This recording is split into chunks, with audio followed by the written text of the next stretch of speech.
I never believed in ghosts, or at least I didn't in the sense of restless spirits or apparitions. But after what happened at Blackwater Marsh, I'm no longer so certain. When they first offered me the seasonal post at Blackwater Ranger District, I thought it was a mistake.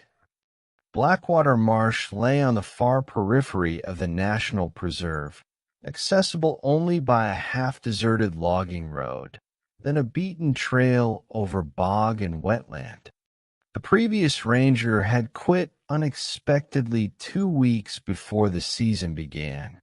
Dispatch needed coverage immediately. I'd logged seasons in alpine, desert, and high plains, but never a swamp. They said, "You'll be fine. Just survey water levels, check for foraging anglers, and monitor the nesting herons." I nodded because I needed the work. Something in my spine told me I wasn't fine, but I brushed it off as anticipation. I drove into camp on April 5th. Rain pelted the windshield in fat sheets. The logging road ended at a collapsed guardrail. Beyond it lay a 4x4 track, half submerged in mud, flanked by cypress knees and rank reeds. Rainwater pooled like a shallow lake. My pickup protested with grinding gears as I struggled forward. Finally, at 3:47 p.m., I reached the ranger cabin, a one-room structure on stilts, 15 feet above twisted Kneewood and Blackwater. A narrow wooden boardwalk connected the cabin to a large dock. I shut off the engine, and silence bit my ears. The cabin looked lived in but neglected, peeling white paint, a sagging metal roof, windows sealed with plywood. Near the door, someone had graffitied in peeling black paint, "Leave now." I hesitated at the steps, hand on the doorknob. Beneath that warning was another line, "The echo seeks you." The writing was shaky. Multiple drips where water had washed the paint. I shook my head. Probably an old vandal. The previous ranger probably left in anger and left some parting shot. I climbed the creaking stairs, past the graffiti, and stepped onto the small porch. Inside, the cabin smelled of mildew and rot. A small kitchenette stood to the left, a corroded propane stove, a bent sink with no faucet, and a half-empty jug of water. To the right, a narrow bed platform, festooned with a threadbare mattress and a moth-eaten blanket. Near the center, a rickety wooden desk held a single lantern, a battered field notebook, and a .3030 rifle. The one chair was cracked. On the wall hung a crude map of Blackwater Marsh, drawn in black Sharpie, labeled "Caution Sinkholes" along a small peninsular finger of land called Devil's Reach. The map also noted a few small icons, a heron rookery at Mid-Marsh Island, a conchsnell nesting zone at West Glen, and a logging shack ruin to the south. I recognized none of these places. All I knew was that they were somewhere in the miles of swamp around me. I liked that. Pioneer territory. No tourists, no crowds. I unpacked. Oddly, I found in my duffel not only my standard issue gear, but also a heavy-duty lantern, extra batteries, an unlocked pistol in a holster, and a small box of rations. I didn't recall packing half of it. Indeed, dispatch never mentioned a pistol. I checked my email on the radio's satellite uplink. A single message, timestamped 4 hours earlier from dispatch. It said, "Haynes, cabin and equipment preset by Ranger Baker. Standard supplies plus weapons. Field notebook inside desk. Report daily by 6 p.m. Good luck. No explanation for the handgun or the cryptic good luck. A frown. I supposed Ranger Baker wanted to make sure I had firepower, but why? By 5 p.m., the rain slackened, turning drizzle.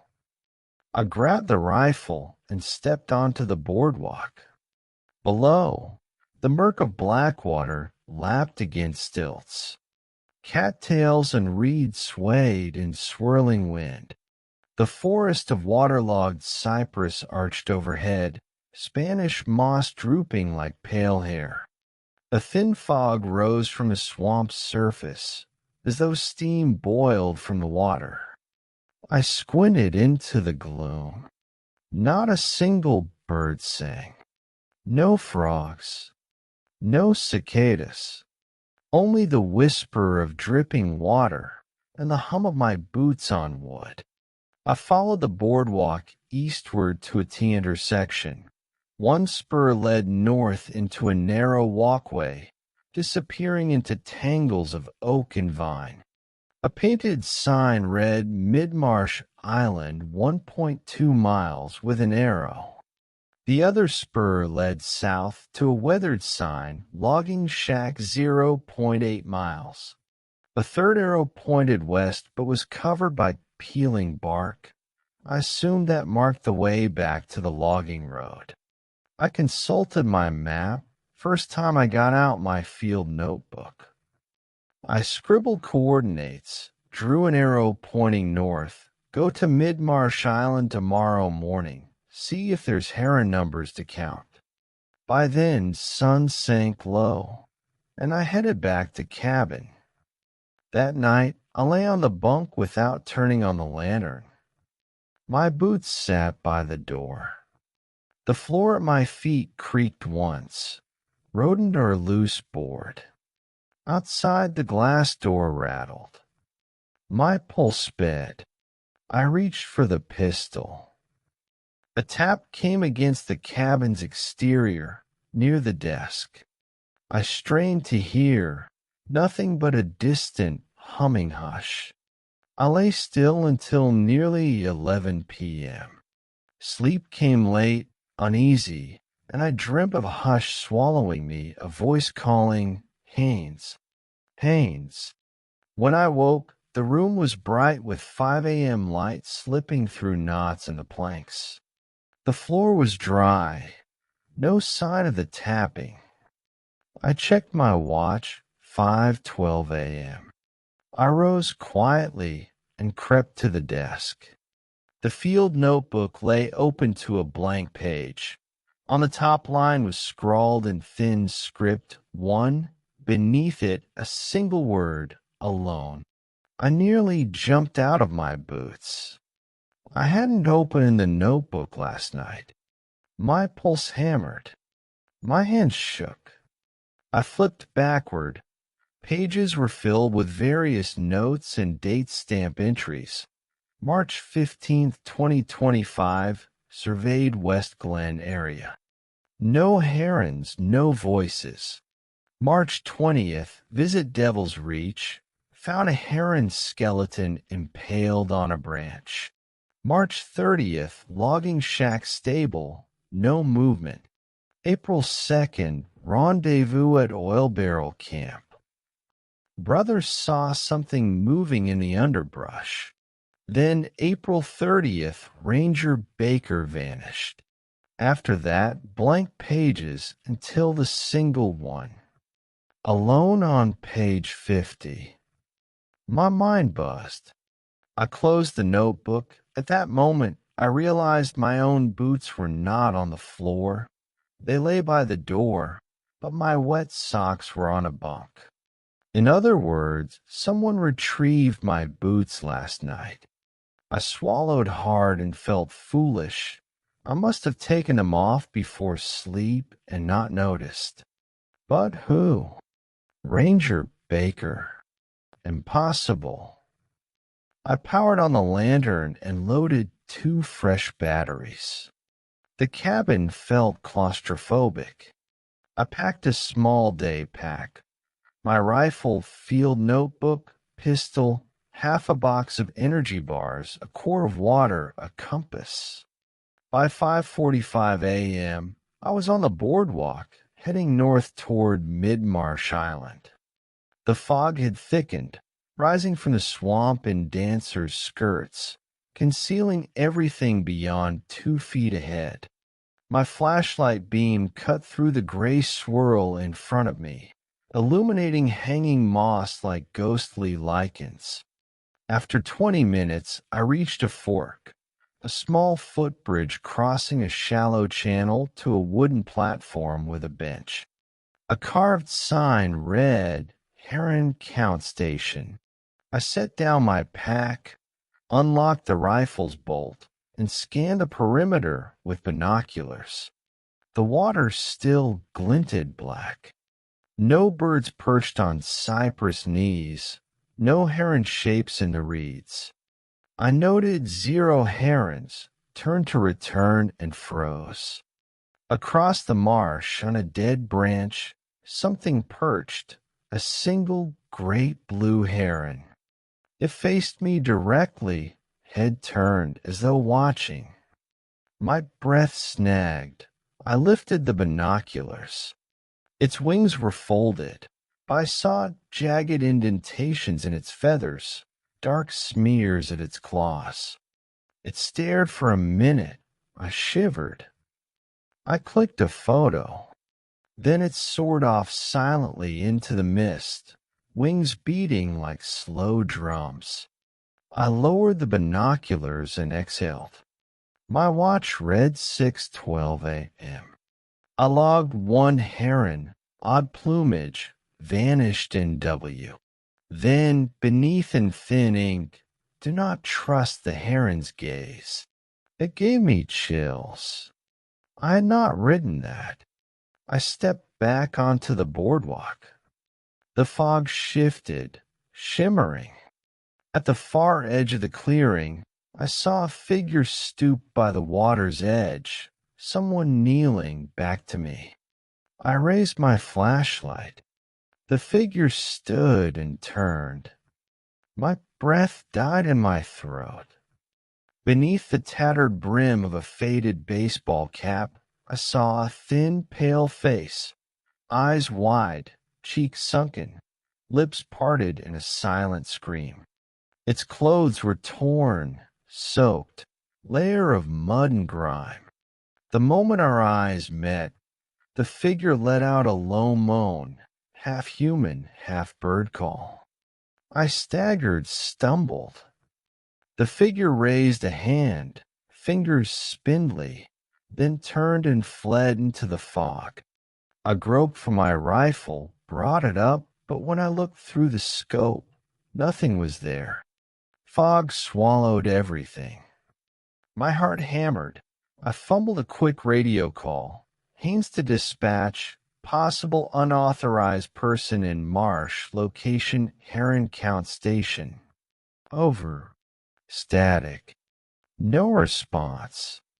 I cursed and dumped the binoculars into my pack.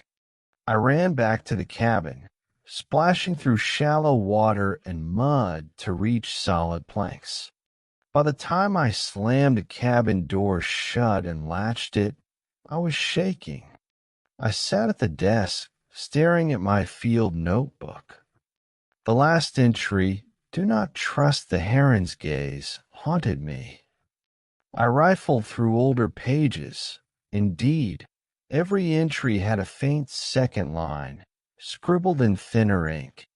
March 15th, saw nothing. Do not heed.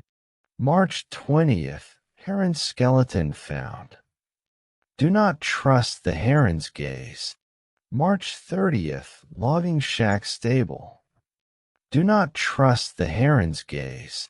April 2nd, brothers saw movement. Do not trust the heron's gaze. April 30th, Baker vanished. Do not trust the heron's gaze. It was clear someone or something was inserting that warning. My pulse raced. I scribbled a new entry in bold. April 6th. Someone is in this notebook. I'm not alone. Haynes. That night, I set up a small campfire on the dock, frying an energy bar over a makeshift foil pan. The fire's warmth fought back the damp chill. Overhead, clouds broke, revealing stars gleaming like distant diamonds. Across the marsh, the fog lay low, still, silent. My rifle rested at my side. I'm fine, I muttered to myself, but my teeth chattered. I considered running, but to where? The logging road was at least 6 miles away, over soggy trails. I felt stranded. I forced myself to eat and drank water before heading inside. Almost before I reached the cabin door, the floorboard creaked underfoot. I froze at the threshold. No one behind me. I stepped inside, locked the door, and stood in darkness for long minutes, breathing hard. Then a whisper came through the radio speaker. Haynes. My heart hammered. I lunged for the radio. Hello? Dispatch? Over.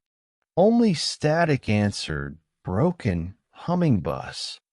I slammed the mic down and lunged into the corner, shaking. Something tapped on the cabin wall. Tap, tap, tap, just above the desk. I reached for the rifle, turned on the lantern. Light flickered, and I saw a thin, wet smear on the wall, like long fingernails traced across the paint. Beneath that smear, someone had written, "Do not trust the marsh." I swallowed bile. My eyes flicked to the door. No footprints in the sand outside. The wallboard under the smear was damp fresh. Someone or something had been out there in the darkness. I didn't sleep. I sat on the cot with the rifle across my lap, flashlight at my feet. From time to time, I dozed fitfully, only to wake to the faintest scuffling outside. Every time I thought, I'll open my eyes and it's morning, a sound scraping as though claws on wood would jolt me back. At 3 a.m., I heard tapping at the window. I held my breath for 2 minutes. Then the window shook. A deep, groaning moan echoed through the cabin, like something large pressed against the glass. I aimed my rifle at the window and whispered, "Show yourself." The moan ceased, and the window grew still. My hand shook.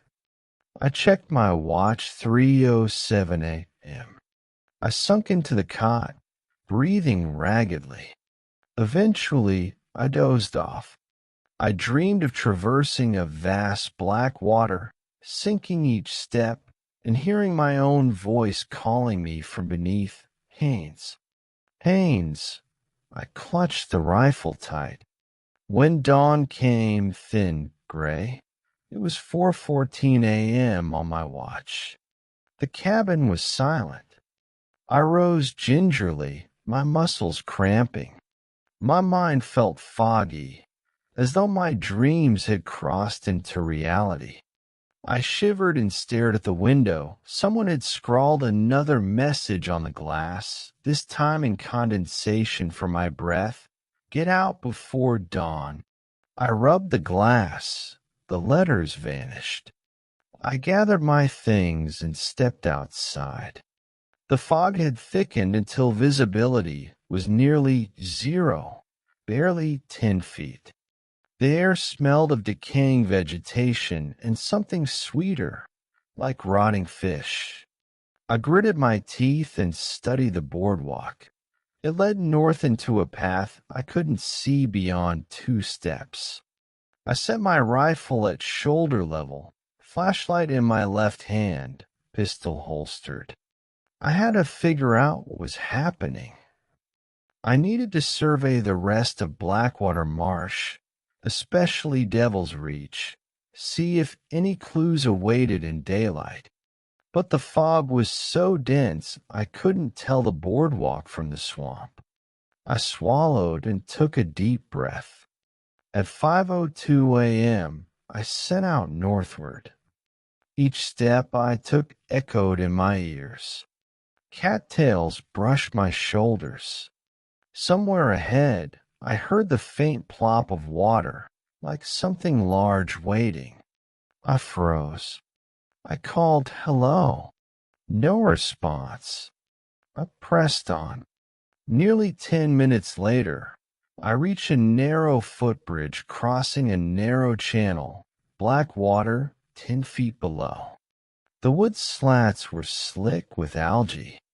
I crept across, careful not to slip.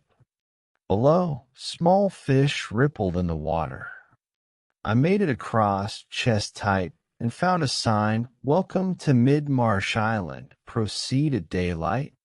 I exhaled. My breath formed a thin mist.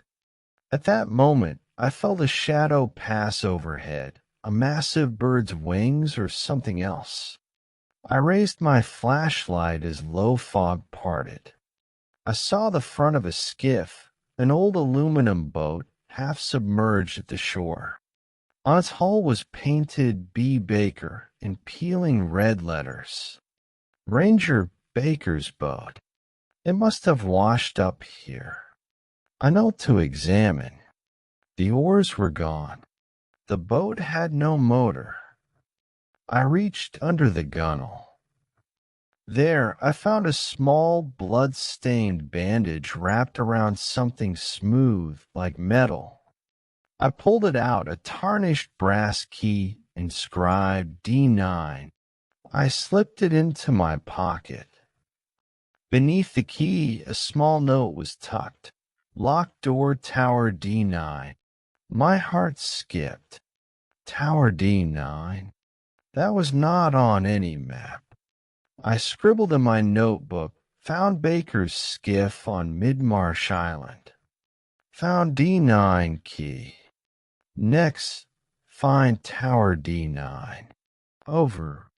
I backtracked across the footbridge carefully, intending to follow the boardwalk back to the cabin, and then head south to locate Devil's Reach and possibly Tower D9. As I passed the spot where reeds had parted, I heard something behind me splash. I whirled. The skiff was drifting away, carried by a narrow current. No one in it. The brass key glinted in my hand. I swallowed. I jogged back to my pack near the cabin and grabbed my rain jacket.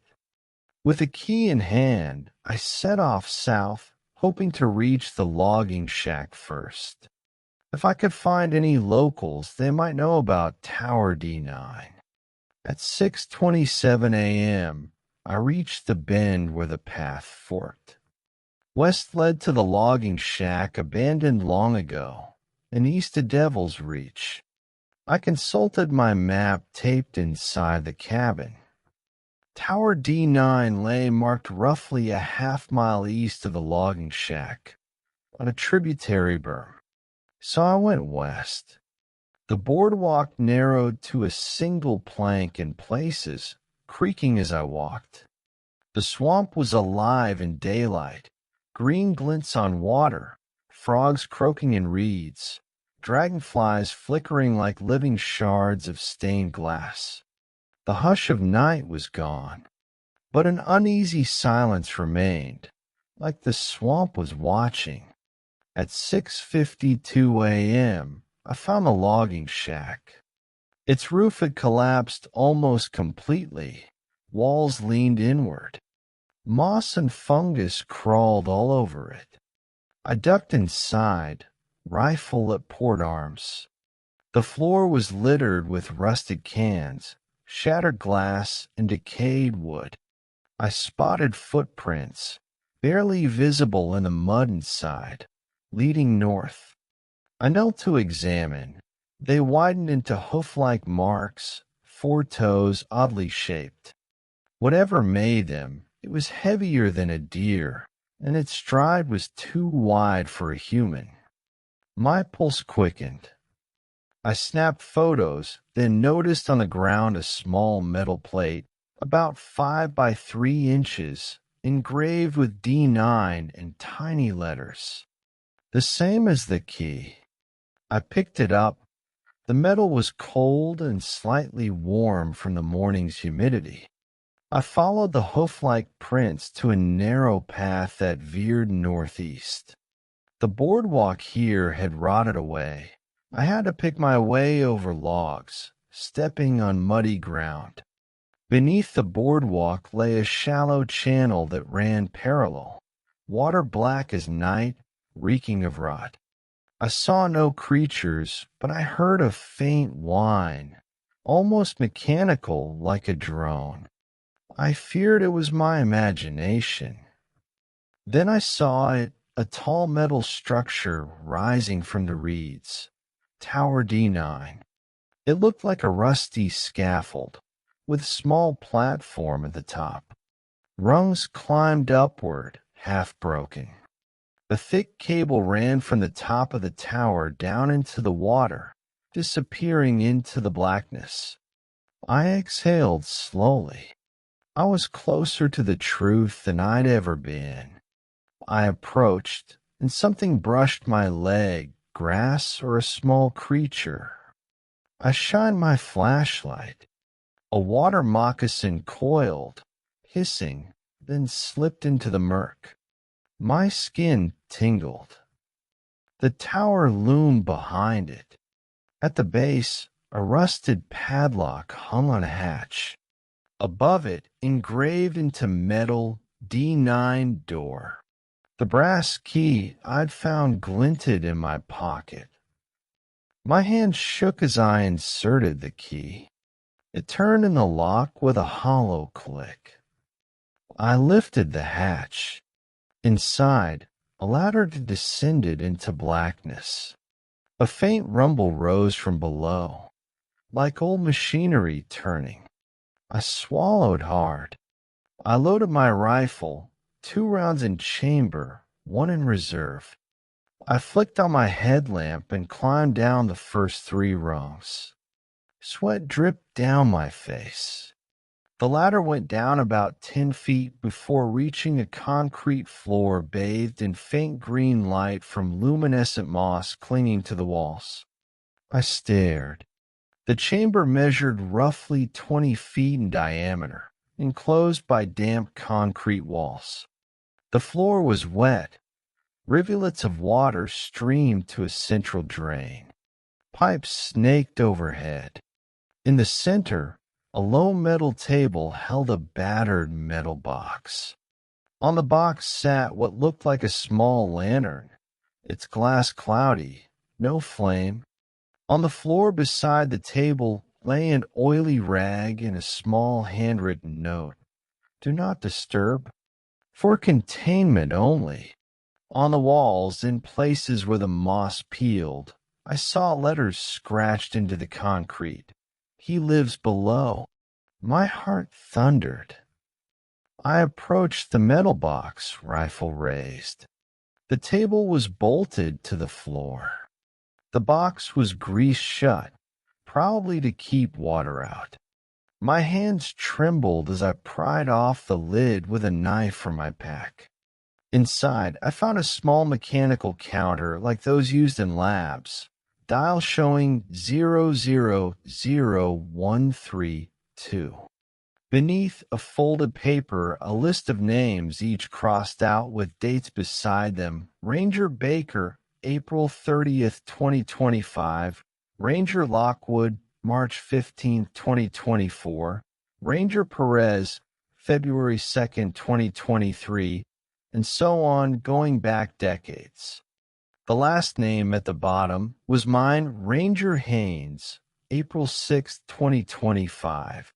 Next to it, no date, only a dash. My hands bled from prying the lid. I wiped them on my pants. Outside, the earth rumbled. I backed away. The reading on the mechanical counter jumped 000133. I swore. I yanked the lid back. The number flicked again. 000134. I slammed the lid shut. The counter clicked 000135. Outside, the swamp moaned as if in pain. I bolted, scrambling up the ladder, nearly slipping on algae. At the top, I slammed the hatch, locked it, collapsed. My heart hammered as the ground trembled. I ripped out my field notebook and wrote in jagged letters, U-25 found Tower D9. Found machine counting my name.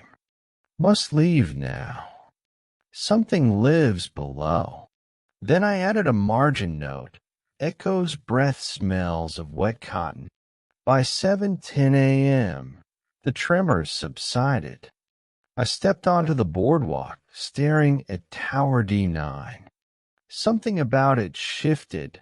Thin tendrils of fog curled around the base, as though something stirred within. I backed away, the brass key burning in my pocket. I headed back to the cabin, stopping only to photograph the tower and the surrounding reeds. My heart pounded all the way to the cabin stairs. I locked the cabin door, barred it with a splintered plank. I paced inside and listened. No tapping, no moans, nothing.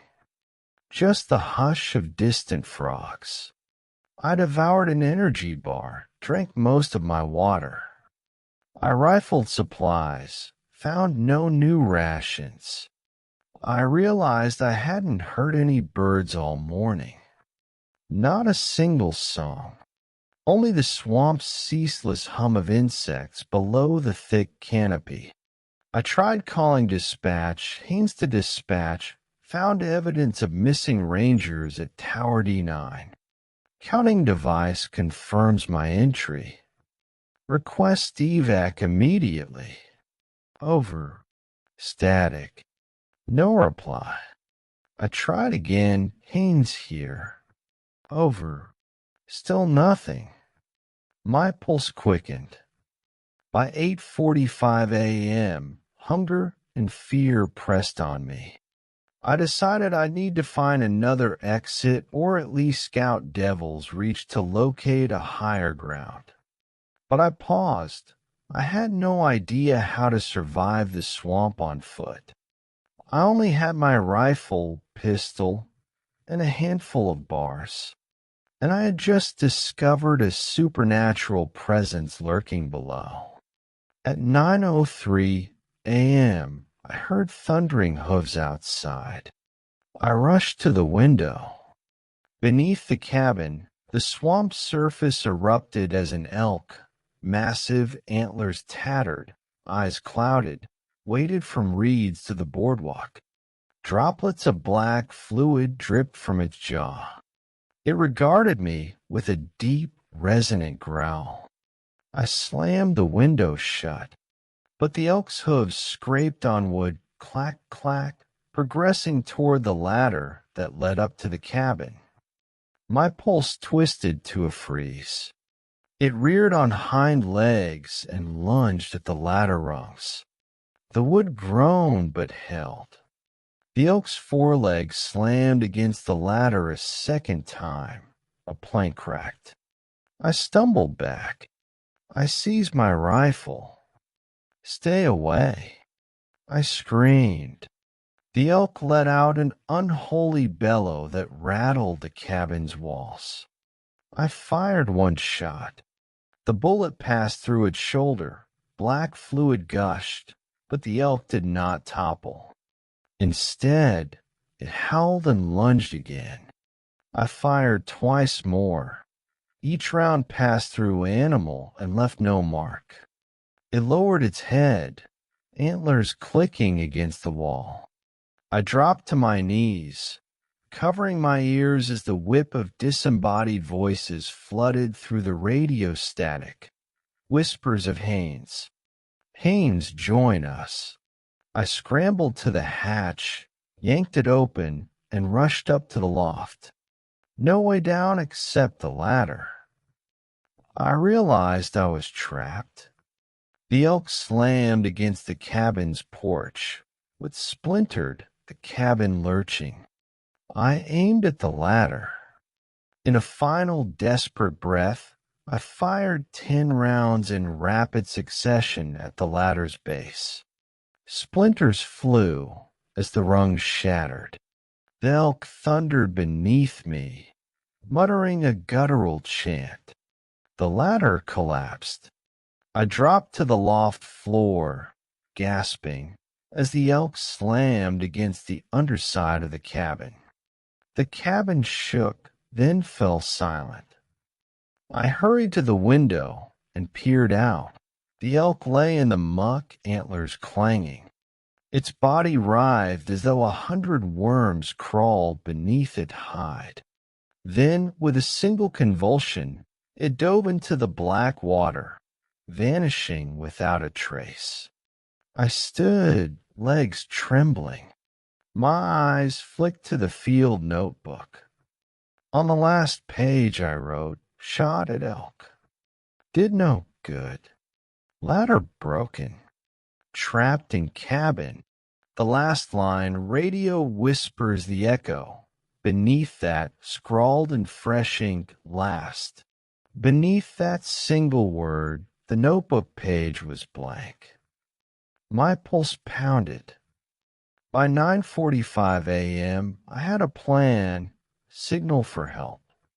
I grabbed the lantern, set it near the window, and raised my arms above my head, waving the pistol like a club. Any sign of movement might catch a passing chopper's eye. I shouted at the swamp, "Help! Over here!" My voice rolled like thunder across stagnant water. No one answered. Only the hush of insects. At 10 a.m., I rummaged through supplies and loaded the rifle with all remaining rounds, 6.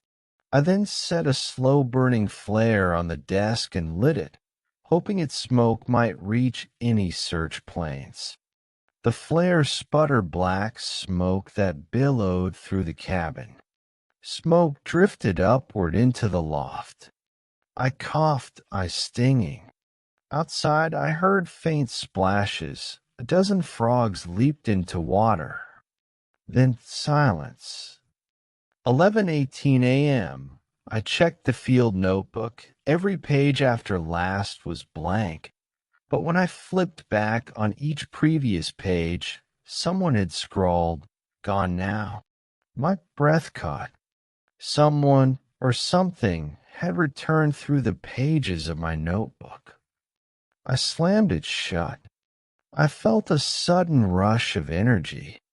I couldn't stay. I needed to reach higher ground and maybe catch a chopper from a ridge beyond the swamp. I grabbed the lantern and rifle, checked my pockets, pistol and key D9 still there.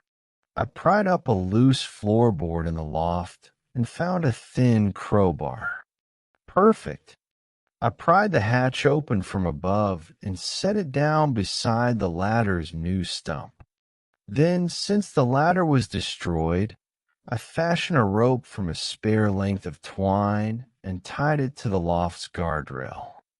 11:45 a.m. I climbed out the loft window, lowered myself cautiously into the swamp below. Black water sucked at my boots. I realized I was knee-deep in water instantly. My rifle I managed to hold above my head. I waded into the murk, muddy silt swirling around my knees, the black sediment coating my boots. The cold water stung my calves. I followed the weakened boardwalk stubs southward, where the path to Devil's Reach began. My compass spun erratically, as though drawn by a magnet. I presumed it was iron in the tower causing interference. I stashed it and relied on rough bearings from the sun's position.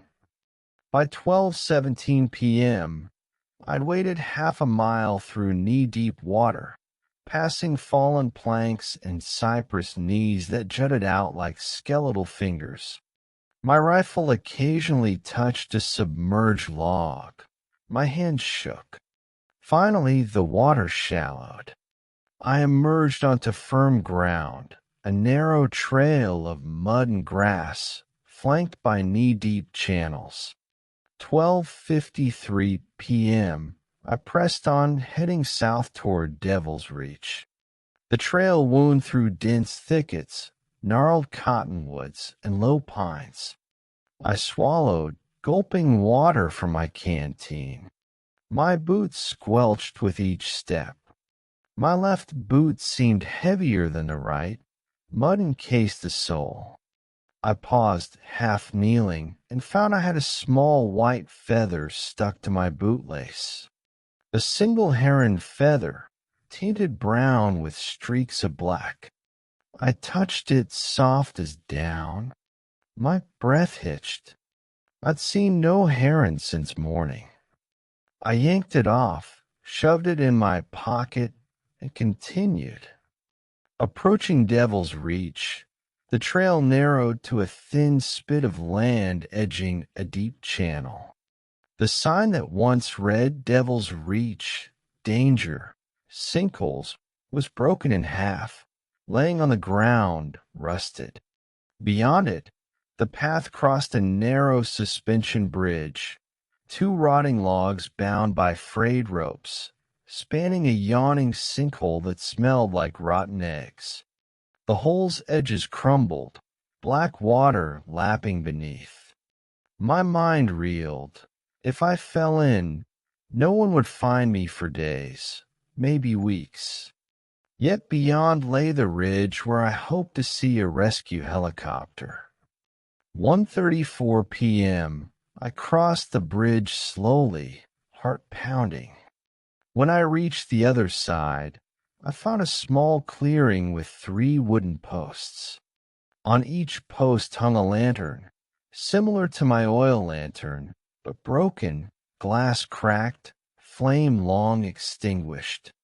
At the center of the clearing, someone had carved into a low stump, "Death follows those who cross." Beneath that, in fresh letters, "Your turn." I swallowed. I set my rifle to port arms and edged through the posts, the marshes thicker forest beyond. Immediately, I noticed the tree line closing in, thick vines draping overhead. No sun shone. Only a dim gray glow filtered through leaves. The air was hot and still, suffocating. I realized the insects here had gone silent. No birds. I froze. In the stillness, I heard a low click like a distant clock. I spun, rifle at the ready. Nothing. My pulse thundered. I pressed on deeper. 2:02 p.m. I came upon a shallow clearing. To the east, the land rose gently, a ridge. I squinted. I could just make out a silhouette atop the hill, as though a figure stood against the sky. I raised my rifle and aimed. The figure lifted both arms, then, for an impossible instant, lit on fire, limbs ablaze with eerie blue flame, body dissolving into embers. Then it vanished. I stumbled back. My legs gave way. I dropped to mud. I coughed. When I looked up, a single black crow perched on a low branch 60 feet away, eyes glinting. Its beak parted, and I heard for a moment my own voice, Haynes. I knelt and aimed. The crow turned its head. Its eyes were human, or perhaps no eyes at all, only hollow black holes. It cawed once, loud, percussive, then flew off into thicker woods, its wings beating like warped drums. I staggered to my feet, heart thudding so hard I thought I might collapse. But I had to get to that ridge. I scrambled up the slope, my boots sinking into mud, and emerged onto the top. A gust of wind swept through, carrying the smell of rotten fish and stale blood. There, on a large granite slab, lay an old moss-covered generator with faded letters, Cable Runner.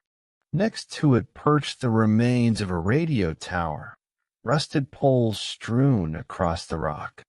A single cable trailed from the slab, dangling down the cliff. I knelt, traced the cable down. It vanished into a black hole at the base of the rock. Tattered wires dangled. I realized this was the helicopter landing zone. From above, reshaped into a high plateau. Now it was abandoned, no helipad, no signs of human activity. I tapped the radio, Haynes to dispatch, attempting contact. Over. Scratchy static. Haynes to dispatch, need immediate evac. Over. Nothing. I slammed the radio down. I scanned the horizon. Beyond, the forest stretched in waves. In the distance, a break in the trees, pale smudge of sky, the only sign of navigation.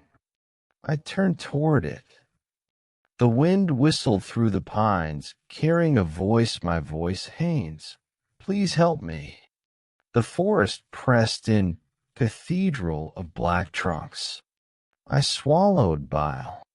I crouched behind a boulder and steadied my breathing. At that moment, I saw movement, a deer.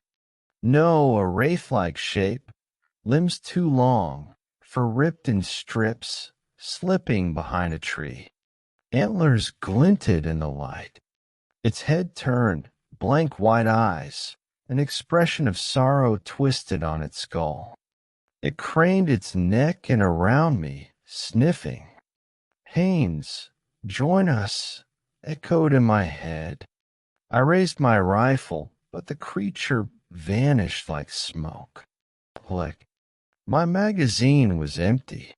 I cursed. I had 3 pistol rounds. My heart pounded. I swallowed the lump in my throat.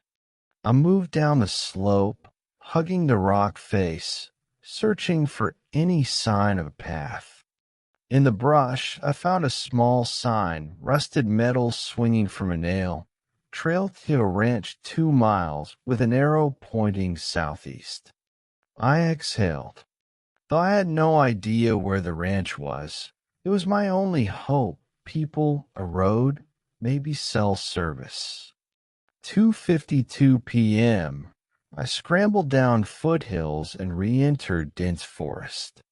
The ground was muddy, wet moss carpeting the forest floor. I shivered. Occasionally, I heard plop in water. My mind flashed back to the night before, the tapping on the cabin wall. I forced myself forward, listening for true ambush.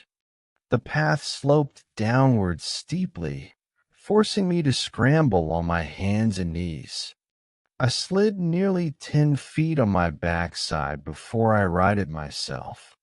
My pistol rattled in my holster. At 3 p.m., I reached a small stream, black again, murky. I leaned down and splashed water on my face. My reflection stared back, drawn features, sunken eyes, salt of tears on my cheeks. I gulped water from my canteen. My reflection flickered, replaced with the pallid face of Ranger Baker. His lips moved, but I heard only a crawling hiss return. Before I could recoil, the figure vanished. I shut my eyes and turned away. 3:33 p.m. The forest opened into a rolling meadow.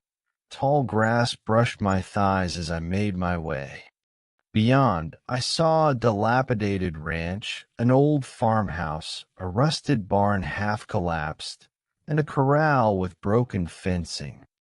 I hurried toward it, scanning for movement. I shouted, "Hello? Anybody here?" My voice carried. From the barn's rafters, the solitary owl flew out with a soft thunk. No answer. I pushed open the farm's front door. Rottenwood groaned as it gave way. Inside, dust motes swirled in slanted light. Age-stained furniture lay in disarray. A broken radio on a side table emitted static. On the wall hung a photograph, faded and cracked. Two smiling faces in ranger uniforms, one mine. Underneath, scrawled in pencil, B. Baker, 2019. I stumbled back. Before I could react, the door slammed behind me. I raised my pistol. I backed into the kitchen. A single stove stood in the corner, rusted pots hanging. The air smelled of stale smoke. I edged toward the door. A soft click. The radio sprang to life. A voice crackled through. "Haynes, you safe? We're sending chopper." Stay put. My relief was so intense I nearly sobbed. "Copy that," I stammered. "Ahmet, over." Then the radio cut off. I checked the screen. No signal bars. I realized someone had spoken through the radio. Must have been Baker's skiff or a hidden repeater somewhere. But I sensed something behind me, a presence. I turned slowly. In the doorway stood a woman, thin, black hair plastered to her face, wearing tattered clothes soaked in mud. Her eyes were empty. She whispered my name. My pulse frayed. I aimed at her. She raised a hand, wrist creaking. "He's below." She stepped forward. Then she bolted past me into the higher room. I ran after her, but she vanished into the loft. 3:57 p.m. I climbed the sagging staircase to the second floor and stepped into a small bedroom. The bed lay half collapsed. A dresser had drawers yanked out. On top of the dresser was a broken mirror. I approached, expecting my reflection. Instead, I saw a pale figure, Ranger Baker, face twisted in anguish, antlers sprouting from his skull. I dropped to my knees, rifle rattling. The figure raised a hand, 3 fingers, and pointed at me 3, then it vanished. My vision blurred. I knelt, breathing hard. The words 3 and below echoed in my mind. I backed down to the first floor. I crossed the living room, stepping over broken floorboards, until I reached a hatch under a rug, similar to the one under Tower D9 but smaller. It bore a rusted latch. I pried it open. A narrow wooden ladder descended into darkness. I stared at it, heart pounding. Was this the he they warn about? My only hope? Yet I had no choice. If the rescue chopper actually came, it would be soon. If I stayed here, I'd die. I knelt, placed my rifle on the floor, and crawled down the ladder. Basement. The ladder deposited me onto cold earth, a low-ceiling dirt floor room lit by a single bare bulb dangling from a wire. The bulb flickered when I touched it. The walls were rough, carved from rock and earth, 12 feet square. In the center, a steel latch door inset into a concrete frame. Painted above, storage, not for public use. I stood, flashlight in one hand, pistol in the other. Wet footprints, human size, led to the door. My heart hammered. I stepped toward the door. Under my flashlight's beam, I saw handprints in the mud, square, black, like someone pressed their hands firmly against the surface. I reached for the latch. As soon as I touched the metal, the darkness beyond yawned open with a low groan. I jerked away. Mist poured out, a thick cloud of swirling white. I coughed, reflexively stepping back. The air grew colder. Sweat beaded on my brow. I raised my pistol and fired one shot through the latching mechanism. The bullet pinged against the metal plate. No effect. The latch loosened slightly. Heart hammering, I grabbed my crowbar, rammed it beneath the hissing hatch, and forced it open. Subterranean labyrinth. I descended a narrow stone stairway into swirling vapor. Below the haze, yellow bulbs hung from spined cables, illuminating tall metal shelving stocked with rusty barrels, broken instruments, and empty glass vials. The air smelled of sulfur and bleach. My flashlight cut through the mist, revealing blackened plywood signs nailed to columns. Experiment number 7. Caution, containment failure. Code 13. Evacuate immediately. I shivered, holstering my pistol. At the far end, I saw a solitary figure kneeling on a patch of black earth. It wore a tattered ranger jacket, whitish, mottled Tag B. Baker. Its head rested in its hands. I approached, stepping on broken glass. The figure looked up, eyes lifeless, antlers half-grown. "Haynes, you should not be here," it rasped. I swallowed and spoke. "Baker, you survived." It shook its head. I had trapped Ago below. The mist parted, revealing a shallow pool of water at its foot. In the pool, I saw my reflection, face distorted, antlers curling around my eyes. I stumbled backward. Baker's voice dropped. "He lives. He pointed to a low door in the back wall, rusted, bolted. "The seal is broken." I turned to look. The door's lock was twisted. Bolts were loose. Beneath the door, foul liquid pooled, thick, black. I realized it matched the stains under Tower D9. I shivered. A sound drew my attention. Far beyond that door, something shuffled. Metal on metal, hissing breath. I swallowed hard. This was it, the heart of whatever lay beneath Blackwater Marsh.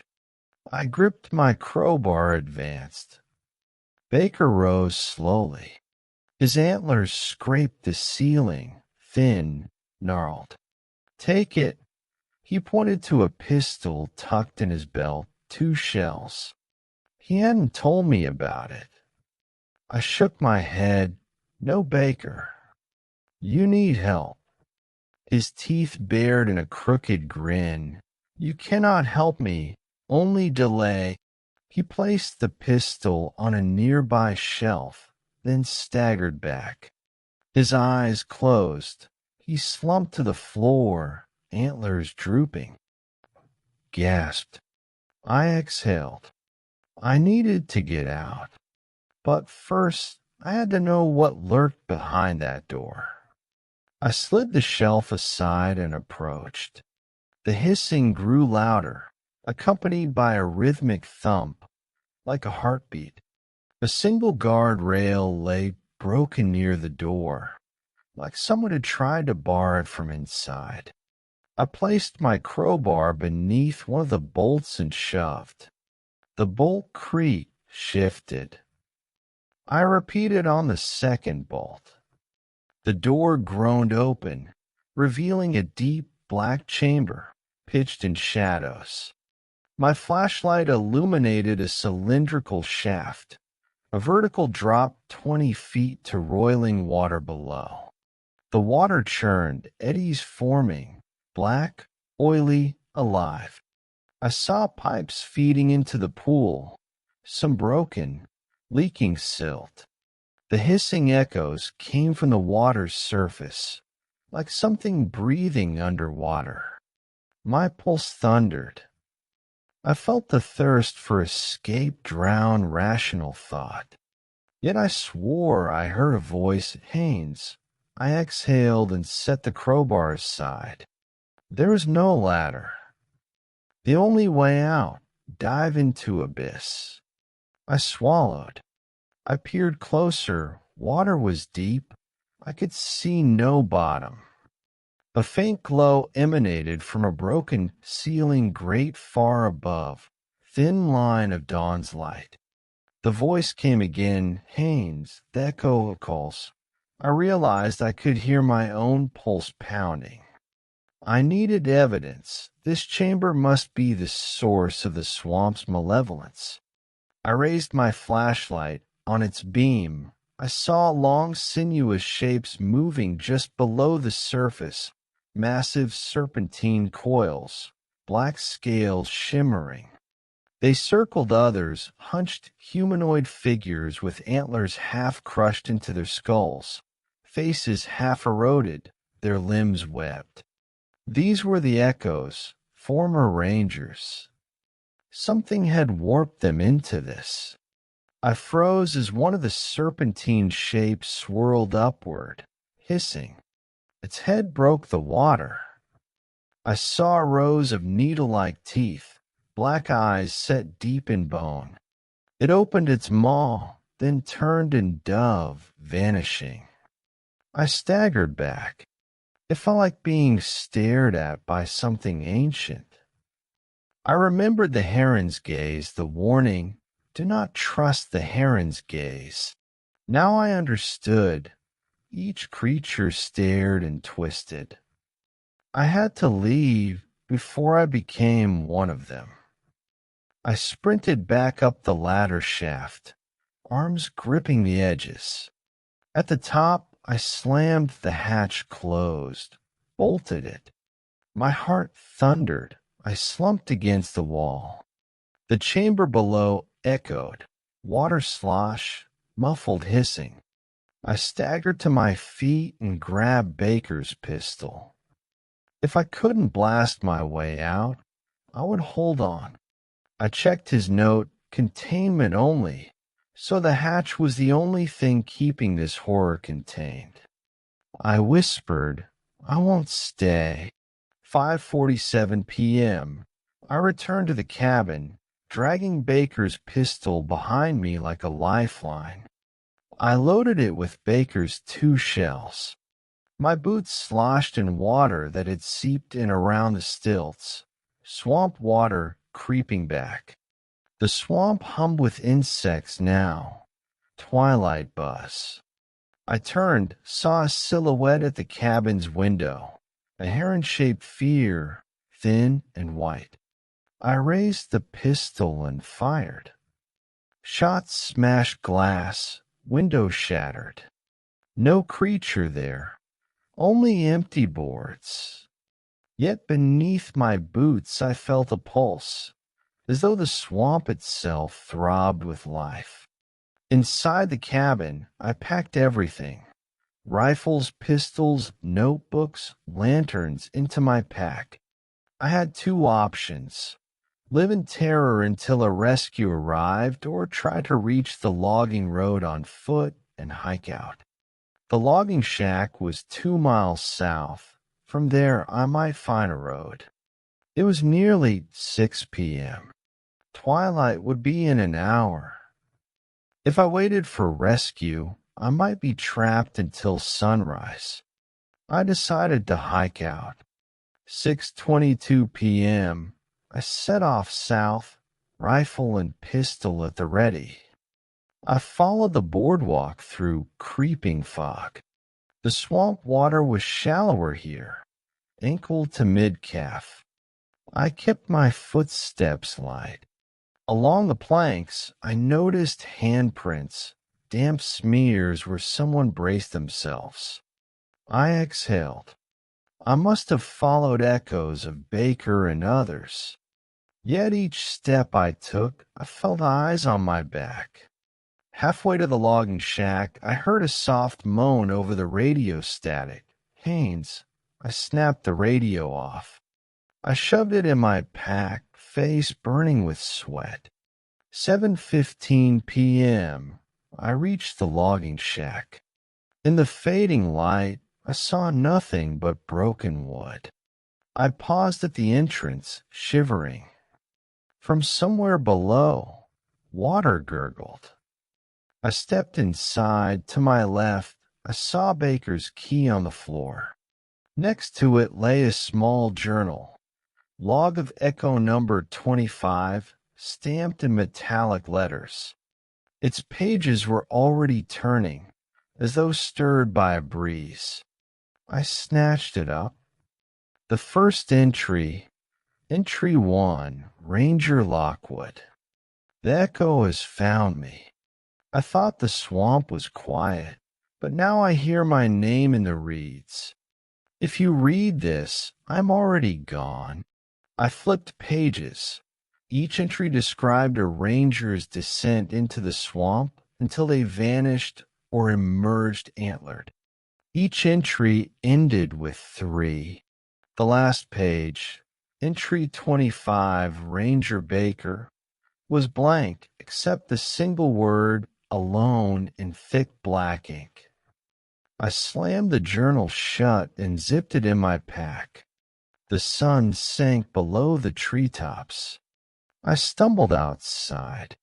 Ahead, I glimpsed a flicker of light, looking like high beams in the distance, maybe a car. I scrambled over the boardwalk, running through knee-high swamp water until I reached the logging road.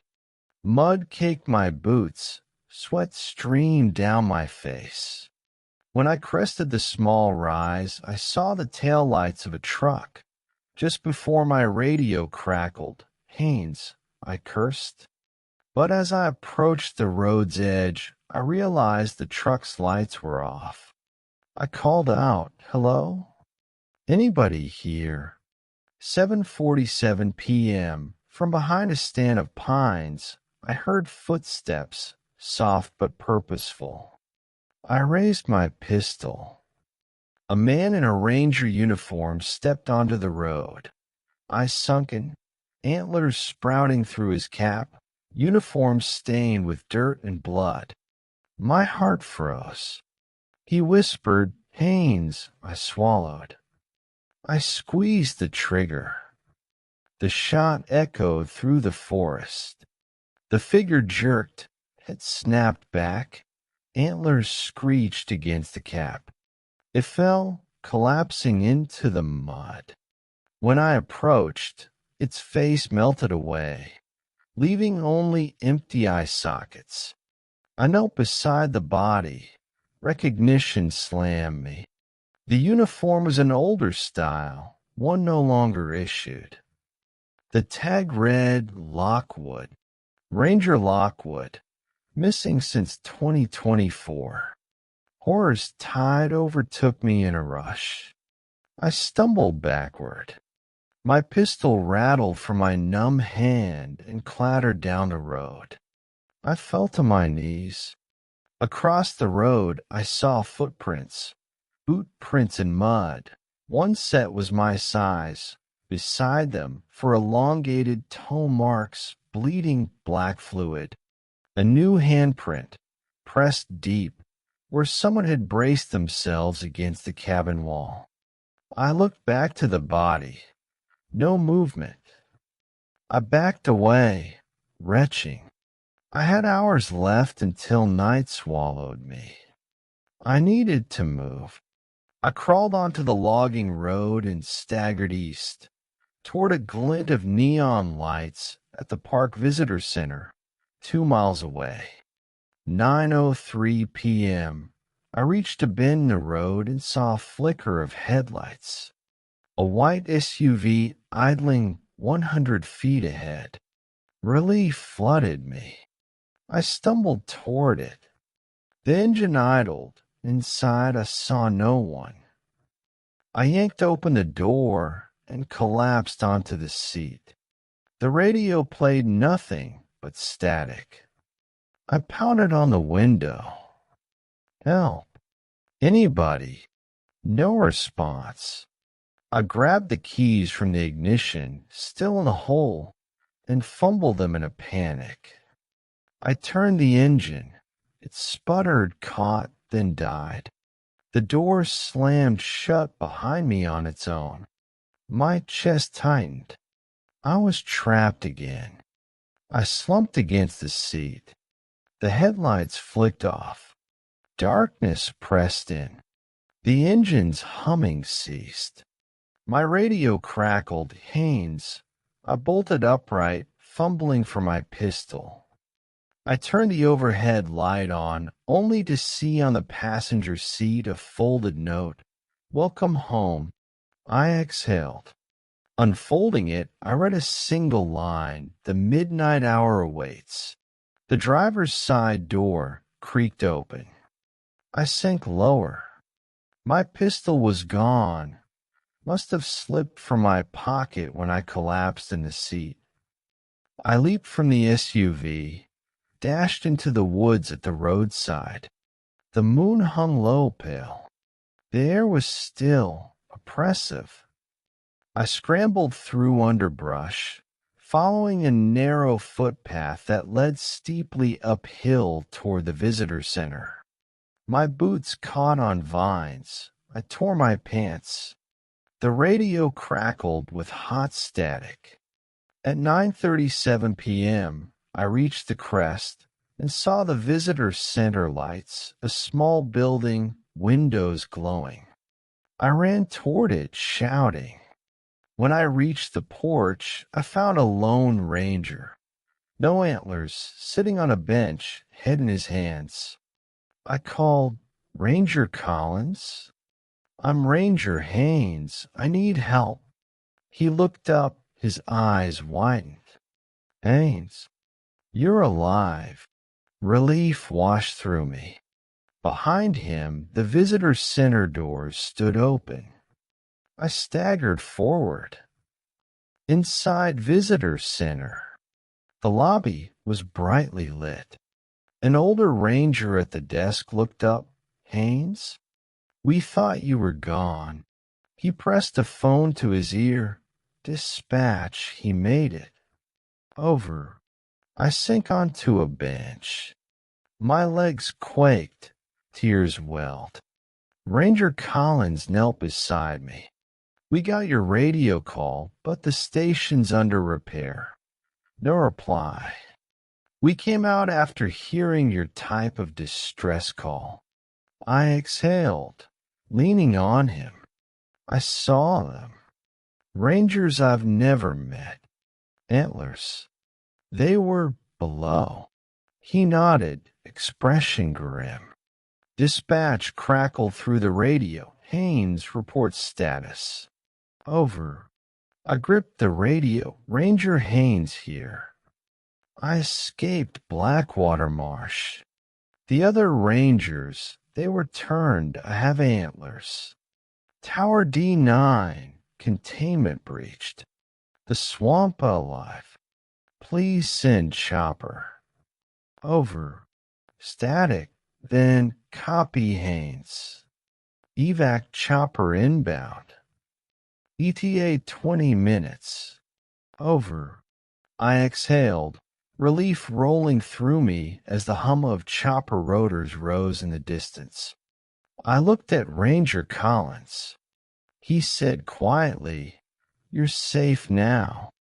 I exhaled deeply. My shaking hands realized they still held Baker's pistol and Lockwood's brass plate. I wadded them into my pocket and exhaled again. Justice or vengeance, I didn't know. I had survived. For the first time in 48 hours, my heart felt lighter.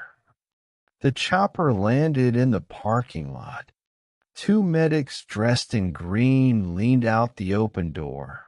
Ranger Haynes, we need you on the stretcher. They offered my arm. I held them off. I'll walk, I rasped. They nodded. I hobbled up the yellow line to the chopper's skid. As I settled inside, I looked back at the visitor center and beyond it, at the ridge to Blackwater Marsh. The moonlight shone on the cypress treetops, now peaceful. No flicker of antlers, no glowing water. The chopper rose, cutting through clouds. My vision blurred with tears of relief. The next morning, I checked into the hospital and underwent physical and psychological evaluation. My body was battered, bruises, a sprained ankle, and dehydration, but I was alive. The paramedics pressed a hot blanket over me. My mind replayed every moment. The heron's gaze, the mechanical counter in Tower D9, Baker's twisted form, the hissing serpent in the swamp's belly. I shivered. Dispatch interviews followed for days. I told them everything. By the time I left for home on April 15th, I was an empty husk, numb, exhausted. The brass key and Baker's note, which I'd kept in a small Ziploc, I mailed to dispatch, evidence from Blackwater, Tower D9. Look deeper. Do not return, I wrote. Now it is months later. I sit in my apartment, staring at my television, the morning sun slipping in. I sleep short hours, and each dawn I wake to the memory of something cold beneath my bed, feeling for antlers. My nightmares are haunted by black water and whispering voices calling my name. I still have the echo, its voice resonating in my skull. Haynes, come home. Dispatch informed me they dismantled Tower D9, filled the chamber with concrete, demolished the swamp path. But satellite imagery shows strange shadows lingering in Blackwater Marsh, moving in patterns too regular for wildlife. A small crew reported hearing distant human cries echoing across the cypress at night, voices calling from beneath the water. They abandoned the site, left it to rot. Sometimes on a rainy night like that day in April, I walk through my kitchen, see a flicker of movement in the far window, like a heron passing behind a glass. I squint, but nothing's there. I remember how its eyes were blank, how it had stared directly at me. I hide the field notebook under my mattress. The pages are all blank now, but I keep it. I keep Baker's journal, too. The entry alone appears on my last line. I tried therapy, pills, meditation. None work. Each hour I check the clock over my desk. It never shows 1,300 hours. Only noon, 1, 2, and so forth. 13 never appears. But I lock the door at night and circle my apartment twice, as though expecting something to be on the other side. I keep a guest room unoccupied in case a friend stays over. I have a chainsaw by my front door, loaded magazines by the bed, and an emergency pack on my closet floor, flashlight, water, worries. I left a small offering at the curb, my brass key D9, and under it a note, never come back. In the end, I learned that some marshes never sleep. Some echoes never die. Ranger Baker's fate, Ranger Lockwood's, Ranger Perez's, etched into that mechanical counter and buried beneath Blackwater's black water, remains a warning. Knowledge has its price. The marsh took them. Now it has taken me, my dreams and my peace. Tomorrow at dawn's first light, I leave this town. I'll drive north to Lake Oahu and try to forget. But I know I'll never forget. Because sometimes on a silent evening, I hear a faint whisper in my ear. Haynes, come home. The echo waits below. I shiver, knowing that if I close my eyes, I can see with clarity black water, rusted steps, the imploring face of Baker, twisted in love and hate, and the hollow echo that calls me still, beckoning from the swamp's depths. I tell myself I will never return. I will never set foot in Blackwater Marsh again. But somewhere inside, I feel a pull, a remnant of that echo, urging me to come back and finish what I started. I rub my temples and exhale. My watch shows 11:59 p.m. Tomorrow it will tick to 12 a.m. And then to what? Time is linear, they say. But I wonder if, just for an instant, it might flicker to 13, just once before I fall asleep. And if it does, I know what waits. The echo, the elk, the serpents, the drowned lad, all the rangers who vanished, lost to the wet embrace of Blackwater. I set the field notebook on my nightstand. Its pages are blank, cover to cover, except that first scribble. 1. Alone. I reach to close my laptop. On the lid, I see a smudge, wet dark. I realize my tears still dampen the screen. I shut it with a sigh, lie back, and close my eyes. Tonight I will sleep. But come dawn, I may find new words written on those blank pages, and another number added to the counter of Tower D9, echoing the weight of lost souls. Because Blackwater Marsh is patient. It waits. And the echo never forgets. They told me Ashwood Pines was a quiet posting. When I first got assigned here in early November, I thought I'd struck gold. No tourists this time of year, a small wood-framed cabin all to myself, and an easy set of patrol routes.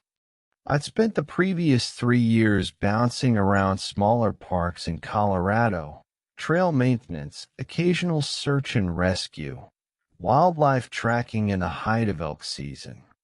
I'd never heard of Ashwood Pines until my district supervisor casually mentioned it over lunch one afternoon. He said, "It's tiny, but we need someone experienced out there. No overnight campers right now, and only a few hunters when the season's open." I took the assignment immediately. When I arrived at the base station in late October, the summit billboards already showed snowmelt creeks frozen over, clear skies that turned bitter at night, and the first hint of frost on the pines. Ashwood Pines sat roughly midway between central Wyoming and southwestern Montana, tucked into a box canyon that nobody outside our district even thought to map in detail. The main park road dead-ended at the old ranger outpost, which had been closed since the 1990s fire. From there, I would take a four-wheel drive track 6 miles deeper into the forest. There was no cell service, no electricity, and my cabin, an old Forest Service hunting cabin still standing on a concrete pad, had no running water, only a wood stove, a propane lantern, and a satellite radio for emergencies. On my first day, I unloaded my gear, fuel canisters, extra propane, two fully charged batteries for the handheld radio, freeze-dried meals, a folding snow shovel, and the standard issue .308 rifle. I stored the ammunition in a small metal safe bolted to the floor per protocol, though frankly I never expected trouble this deep in December. The cabin's wood stove had already been fired for me by the previous seasonal ranger before he left. A half bundle of split firewood burned low in the hearth. The interior smelled faintly of wood resin, a hint of mustiness from years of disuse, and just the faintest whiff of kerosene from the lantern on the table. Night fell quickly. Around 5:15 p.m., the sky already dragging bruised purple across the mountain tops. I went outside to stack wood in the designated woodshed, a simple two-wall structure with a corrugated metal roof, raised off the ground on stilts. Snow had started again by then, tiny, slow-floating crystals that settled on my jacket collar as I worked. I built a small pile, careful to keep the logs off the damp ground beneath. Halfway through, I caught movement to my right, an elk bull distant, stepping through the trees, antlers first, dark silhouette through white flakes. Then it melted back into the pines before I could even reach for my binoculars. I shrugged it off, telling myself I'd get a better look tomorrow. That first night was silent, except for the ritual creaks of settling logs in the stove, the faint hiss of condensing steam from my cooking pot, and the distant echo of elk calling.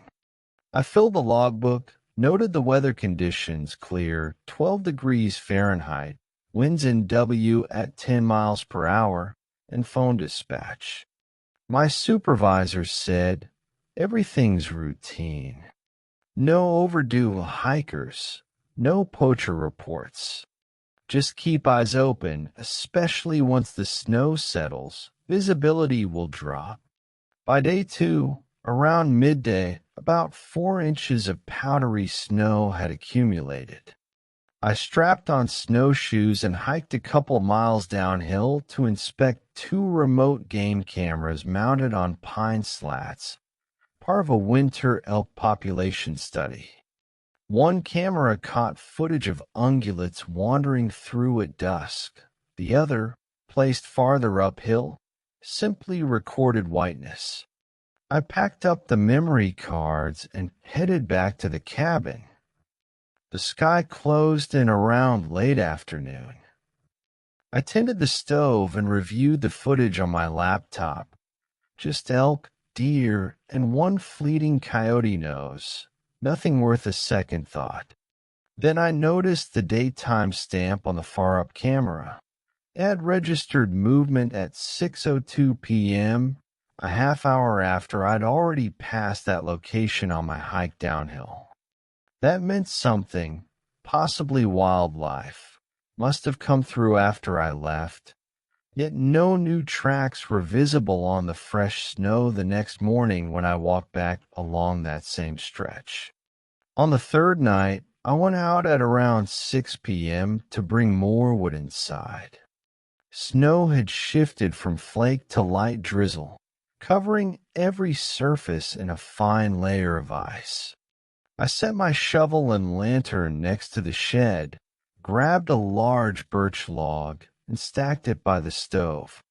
When I returned to close the shed door, I noticed depressions in the snow, distinct footmarks leading from the cabin's back corner to the shed wall. At first glance, I assumed they were boot prints, but on inspection they were far too narrow and elongated, at least 14 inches long, barely any heel indentation for stubby toes splayed at the front. I froze, breathed out hard. My flashlight beam glinted against the shiny snow. These prints were fresh, made within the last hour, likely after I walked down the path. How could that be? I'd locked the wooden door behind me.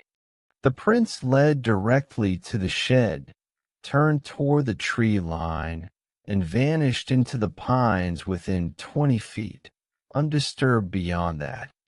My heart thudded. I followed them, rifle ready, careful not to disturb the snow more than necessary. The prints stopped beneath a cluster of Douglas fir trunks, 8 feet high, tight-knit canopy, where wind had scoured a small semicircle of bare ground. I aimed my flashlight into the darkness. For 10 seconds, I saw nothing but white frosted bark. Then, to my right, I heard a scraping, slow, deliberate, like claws tracing bark. I spun toward the noise. Nothing moved. Just silence, broken only by the sound of my own breathing condensing on my jacket in quick puffs. I edged back, wanting to see more, but the scraping stopped. The wind had already died. The only movement was the dim shimmer of distant snowflakes, sifting down impossibly. My flashlight beam swung across gnarled trunks, catching nothing, exposing nothing. Ripples of fear crawled up my spine. I backed away in a crouch, nearly slipping on packed ice, until I made it back to the cabin door. I dropped the rifle by the threshold, jabbed the key into the lock, and threw the door shut. My chest ached. I leaned against the wood and tried to will my pulse down to normal. Inside, I drew every curtain, locked every sliding bolt, and sat on the edge of the bed in the loft, rifle across my lap. I dared not turn on the overhead lantern fully. Instead, I kept the stove flickering low, casting long, trembling shadows. For nearly an hour, the cabin was silent but for the stove's faint gurgle and the crackle of pine splitting. I considered calling dispatch to request evac, but my supervisor had explicitly said they wouldn't fly anyone out for probably deer prints. I had no way to explain these prints. And besides, what good would air support do if whatever was out there could vanish into the woods at will? Around midnight, I heard it, a tapping on the cabin's glass window, once, twice, exactly at eye level beside the entrance door. My breathing lodged in my throat. Slowly, I slid out from under the loft ladder, brought the rifle up, and approached that window. A single blood-red eye glowed on the frosty pane. No white, just a shining orb within a deep black void, half a foot wide. I squeezed the trigger. The rifle roared. The impact shattered the window in a violent flash. Pellets of glass scattered across the floor. One bullet hole drilled through the wooden exterior just above the sill. In that instant, whatever was outside turned and vanished. I felt the cabin shudder from the blast and clutched the rifle until my knuckles whitened. I inspected the shattered glass. The curtains behind it had torn, but no one could stand that close to the cabin and remain perfectly still when I fired, and I would have heard that. Yet there was no trace of footsteps in the snow beneath the window, despite the growing drift. The bullet hole was too neat, almost surgical, in the log wall. I radioed dispatch and said only, I fired at something outside. I'm okay. They responded a minute later. Copy. Maintain listening watch. Over. No evac scheduled. I spent the rest of that night too tense to think. I laid out spare blankets across the cabin floor and tried to sleep, but kept hearing my name whispered through the crackle of the wood stove. Haynes, always trailing off. I told myself it was wind echoing off the stovepipe, but I didn't believe it. When dawn finally arrived, the snow had fallen 3 more inches. I turned on my headlamp and shoveled around the windows to clear sight lines. I saw no fresh prints, no matted patches in the snow. Nothing but the usual evidence of elk and deer milling about just beyond my cabin. Morning. I returned to gross out my gear and check the shot hole on the cabin's side. A single 0.308 slug had passed clean through the pine logs and landed 6 feet behind in a snowbank.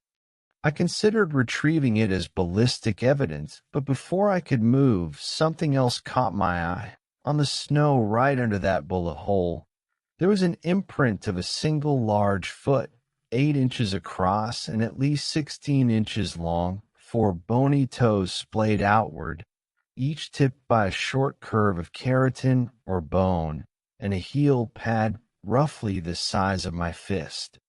That impression was not there the previous night, since I had cleared away drifts by the window. Now it lay perfect and fresh. I stared at it, heart slamming. Dispatch asked for a sit rep. I said, "Whatever's here, it can fire a rifle at me and walk on 2 legs. After a pause, keep your distance. Stay by the stove." I closed the radio and bagged the spent slug in a Ziploc, labeling it evidence, do not handle. My adrenaline was still high, so I decided to follow that creature's trail when dawn fully broke. I strapped on snowshoes, grabbed my rifle, and headed toward the tree lean where the print led, barely 10 yards from the cabin, before it dived into the furze. As I crested a small rise, I noticed multiple sets of tracks converging there, all identical to the one I saw, except smaller, some about a foot long and some around 9 inches. They formed a hysterical pattern, as though something had hopped, scuttled, and bounded around that little clearing beneath the tallest Douglas firs. Then all tracks shaped into 2 perfect parallel lines heading west, deeper into the ridges, eventually moving uphill. I followed them a half-mile until they vanished at a ridge crest. Only animal tracks, deer, elk, beyond that. Those elongated, 2-toed prints did not return. I circled back, spent by the altitude, chest heaving, and returned to the cabin. That afternoon I reviewed the old ranger station documents, trying to find any reference to similar incidents. I pulled the large map on the wall of the cabin kitchen nook, an outdated Forest Service map from 1983, with spray-painted notes in the margins, probably from the ranger who served here after the fire. I noticed 2 things. One, he'd scrawled "extreme caution" next to a patch of pine 4 miles east of my cabin labeled "old survey marker." 2, there was a ridge tunnel marked on the map between 2 ridge lines, which I knew from prior study was now totally buried by overgrowth.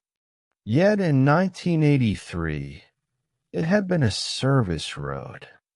That morning trek must have unearthed some old bones or something that got whatever out here stirred up. But what?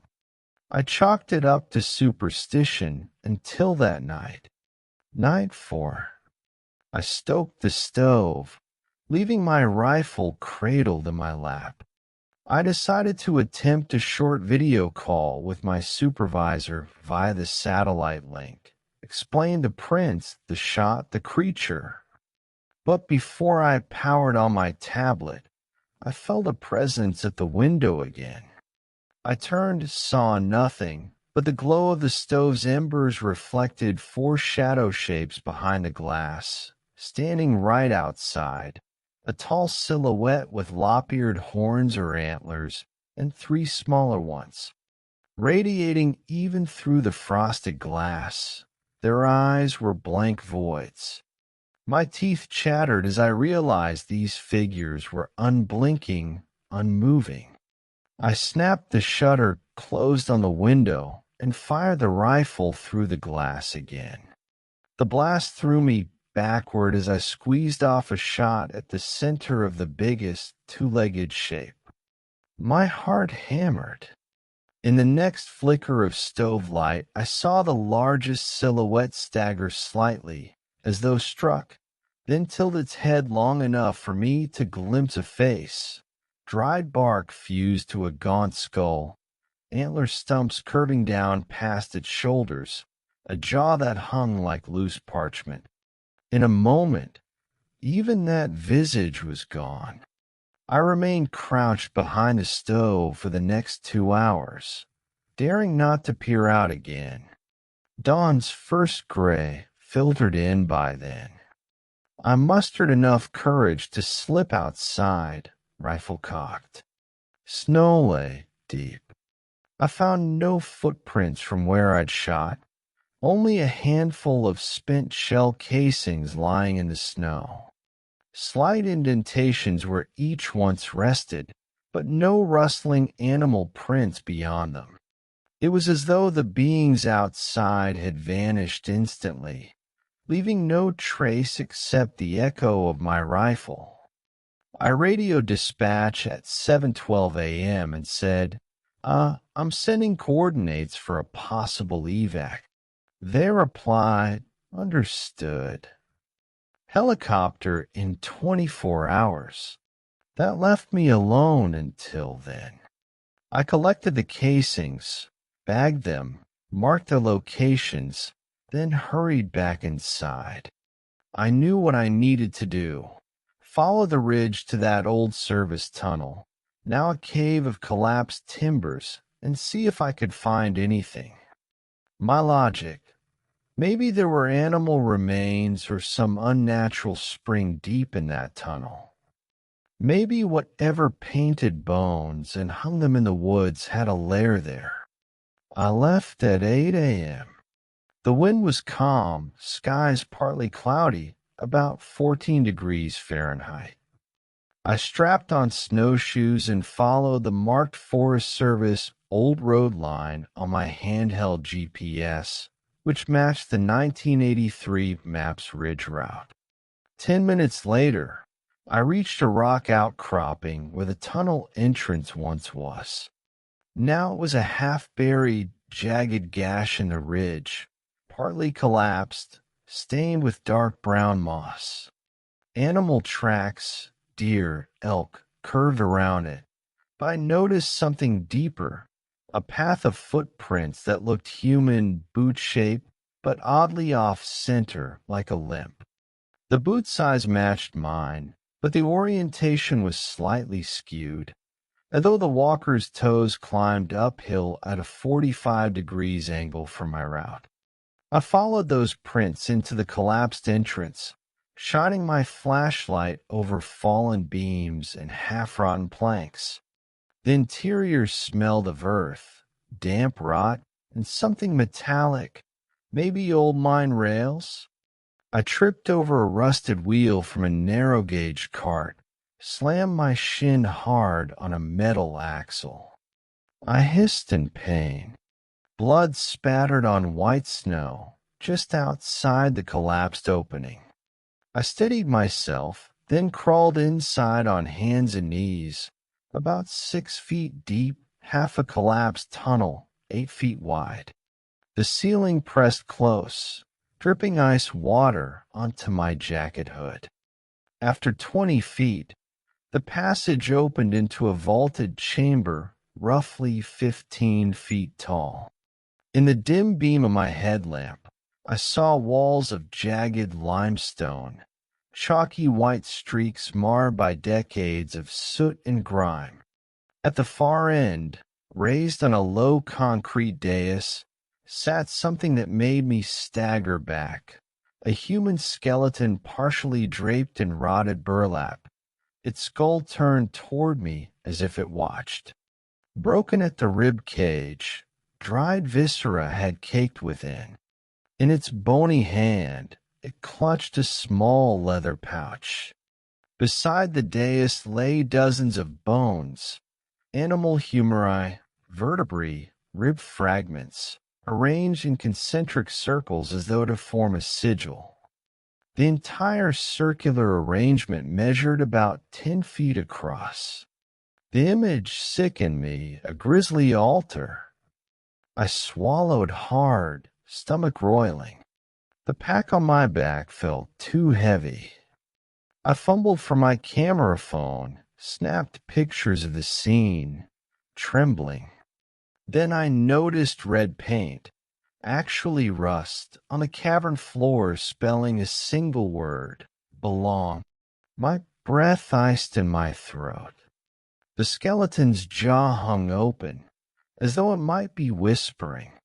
I reached out to touch the pouch in its hand, but a cold gust of wind, despite the sealed surroundings, blew through the tunnel, extinguishing my headlamp. For a moment, I was utterly blind. I scrambled backward, fumbling for backup batteries. When the light snapped back on, the skeleton was slumped forward, and the painted word belong was now replaced by your turn. Those letters hadn't been there before. My mind reeled. I stumbled out of the chamber, nearly colliding with a slick patch of ice that sent me crashing. I landed on my side, rifle clattering off the jagged rock floor. Blood rushed in my ears from the blow. Through my half-dimmed vision, I saw the entrance, empty, dark. No footprints beside my own. I felt as though the tunnel itself had swallowed something behind me. I scrambled out, clutching my leg where it ached, following the boot prints I'd come in on. They ended 10 feet back inside, no exit marks. Something had followed me, I realized. Something that wore my boots. My hand shook as I gazed at the collapsed mouth of the tunnel. My breath came in ragged bursts. The forest outside looked calm, deceptively serene. I limped back toward the cabin, every shattered twig underfoot sounding like gunfire in my head. When I reached the woodshed, I nearly collapsed against its side. The interior of the cabin felt surreal, like stepping into a half-remembered dream. I locked the door behind me, bolstered it with a spare beam from the woodpile. I clipped a magazine into my rifle and loaded 2 extra rounds into my pocket. There was no way I would sleep. I couldn't chance being alone. For the 6th straight hour, I sat beside the stove in total darkness, rifle across my lap. The entire cabin felt colder than outside, as though the fridge had been left open in winter. There was no whistling wind, no rustling branches, just dead stillness. I heard my name again, whispered in my ear, Haynes, but when I turned, no one was there. I dug out a thermal blanket and wrapped it around my shoulders. My phone, nearly drained, buzzed with a message. We got your last chords. Chopper standby. ETA 12 hours. Do you copy? I fumbled for the radio. Copy that. I'm okay. Just recovering from a fall. Dispatch said, hang in there. Over. Then dead static. I forced myself to eat a couple of protein bars, though my stomach refused. I drank water from my canteen, wincing as it felt icy, pinching my throat. Snow had ceased. Shards of broken cloud clung to the fir tops. Through the boards at the window, I caught flickers of sunlight. My pulse slowed slightly when I knew dawn was near. Hours crawled. Around 5:30 a.m., 15 minutes before first light, I heard a scraping above me, wood on metal beams. Thought I was pinned under a tree. I snapped my headlamp to life and shot toward the ceiling. The floorboards above me made a soft groan, like something heavy had walked across. My breath froze. I had no idea how tall the space was between loft and ceiling, but something large moved overhead. I flipped the rifle to fire upward through the floorboards, where I studiously aimed at a faint crack between planks. I fired once. The roof roared back with a clang, as though metal resonated with the shot. Dust spilled from overhead. Then silence, like everything paused to listen. I held my breath. After a minute, the groaning resumed. Only now it was skittering, as though 8 long, thin claws drummed across planks, then jumped off. I swallowed hard and collapsed back onto the floor, counting my breaths until I felt my pulse return to something close to normal. Light finally seeped in through the frost around the window panes. I used my sleeve to wipe them. Outside, nothing moved. The snowbank by the cabin's door showed no new prints, yet I was certain something had circled, paced, and pounced upon my roof. I glimpsed where I'd shot a hole in the ceiling's wood, now patched by a rough board, as though someone or something had replaced it. I sank to my knees, tears pooling in my eyes. I wanted to leave. I should have left. But I had to see Dawn. I had to prove to myself I was still alive, still inside my body. The chopper crew had coordinates. They would come. I just had to wait. Dawn. The snow was deep. I stumbled to the door and shoved it open. Behind me, I felt my rifle sag. Trees around me stood silent, trunks lined in white, no footprints except those of deer and a scattering of rabbit hops. The hole in my ceiling, the jagged edge where I shot, now had a folded tarp nailed over it. I stared at it a moment, then forced myself to turn north, toward the flight path the chopper would take. I piled gear on my back, rifle, radio, minimal rations, and slogged through 18 inches of fresh drift, leaving shallow snowshoe prints. About 2 miles out, I crested a low rise. There, stretching across a narrow meadow, I saw a haze of dark shapes, crow-sized silhouettes hopping 3 feet above the snow in a perfect V pattern. As I squinted through the last rays of dawn, I realized it was a flock of black crows flying backward. Their beaks pointed south. Feathers ruffled against the morning breeze as they flapped in slow motion, like shadows caught in glass. My breath froze. I took another step forward. The crows turned their bodies 180 degrees, still facing south, now drifting forward as if the wind had carried them, yet their feathers never ruffled again.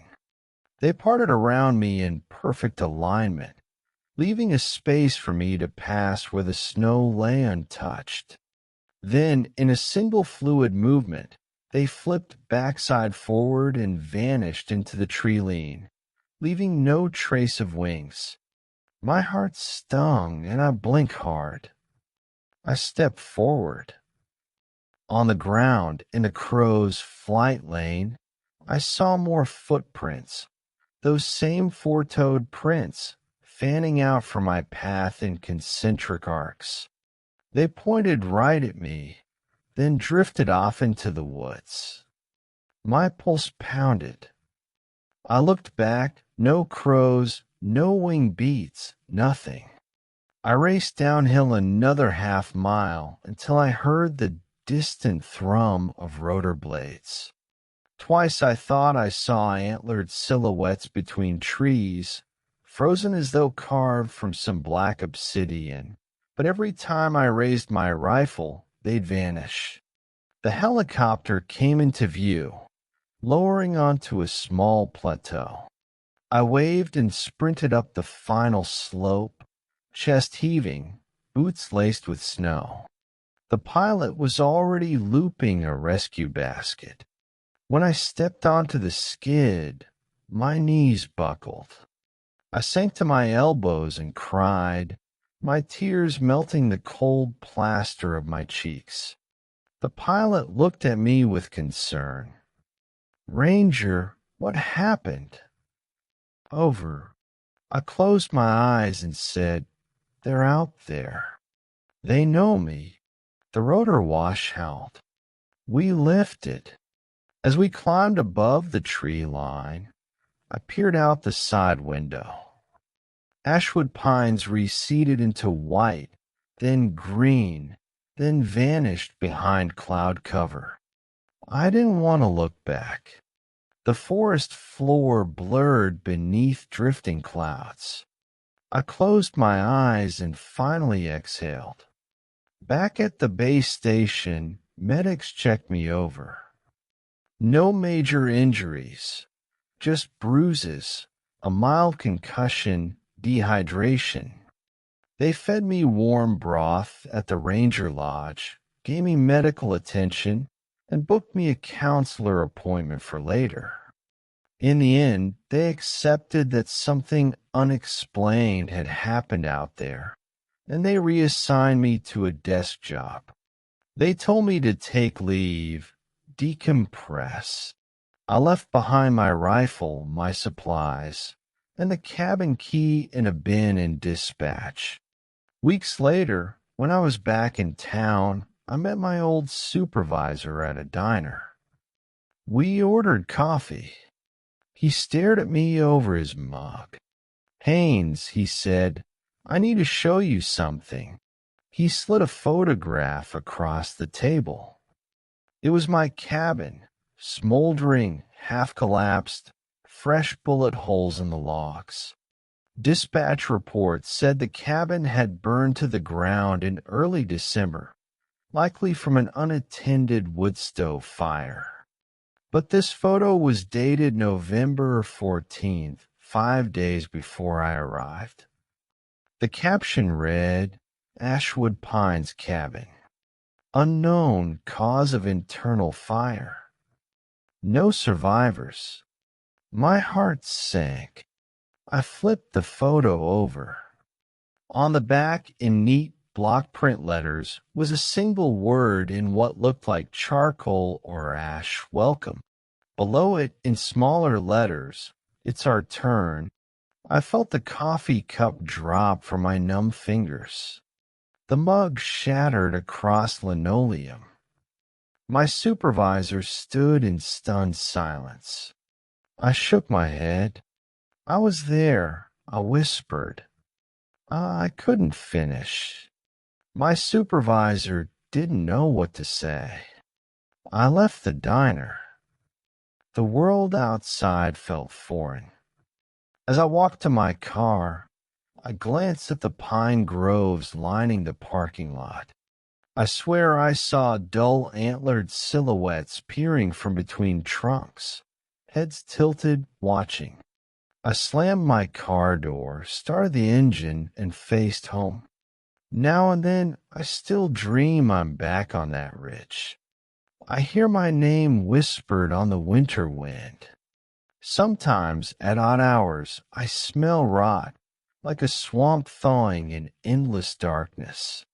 Recently, I found a dried pine needle on my desk, fresh green turned brittle brown, though no conifers are within 50 miles of my apartment.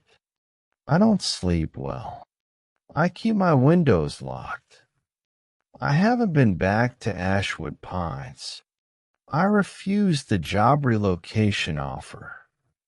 Yet every night, I remember climbing the ridge in that howling wind, rifle in hand, trying to leave.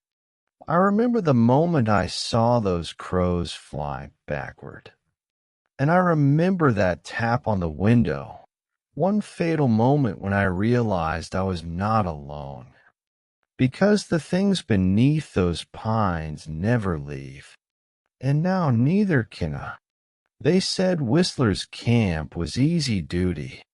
When I arrived in early July, the forest was already dense with summer green, the undergrowth so thick that sunbeams barely pierced the canopy.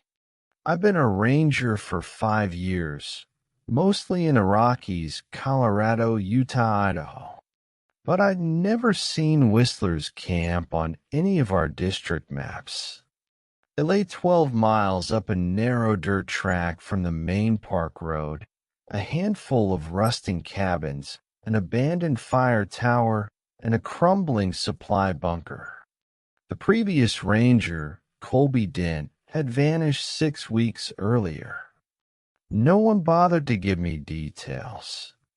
They just said, "Don't lose your radio. Check in once a day."